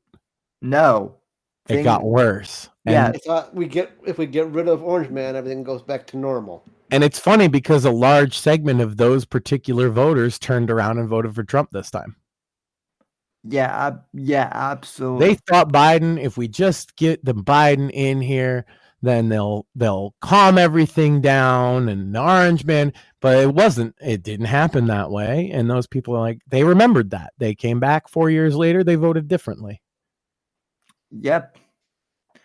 And I think the Dems are really gonna have a really hard time. I think even in 28, I think things are changing, They man. need to rebuild now with a new idea, or they're done, right? For a long time, they're going to be down and out for a couple election cycles if they don't start a rebuilding process now around a different foundational ideology than fucking diversity. They have to. They're just going to continue to dwindle their voting base if they continue this path. Even, because you see even people like Cenk Uygur and stuff turning on, Anna Kasparian, like the left isn't with it no more. They don't have the populist left. The populist left is more likely to agree with us. Yeah. I'm actually glad that you brought that up because I don't want to, I want to wrap up the show here soon, but I did see, I don't have clips of it, but I did see that Anna Kasparian actually went on the Glenn Beck program. And that's actually pretty significant because if you know anything about Glenn Beck and you know anything about the Young Turks, Anna Kasparian used to specifically just go on unhinged rants about Glenn Beck, and she said that she would never ever talk to Glenn Beck as long as she lived, and yet now. Well, look, man, that happens when a woman gets sexually assaulted and then the left calls her the fucking villain. Right. No, I can't, I heard the story and I shared the video of her talking with my wife too. And she couldn't believe that this woman was literally sexually assaulted by a homeless man and said, we need to do something about the homelessness problem. And they're like, you evil bitch.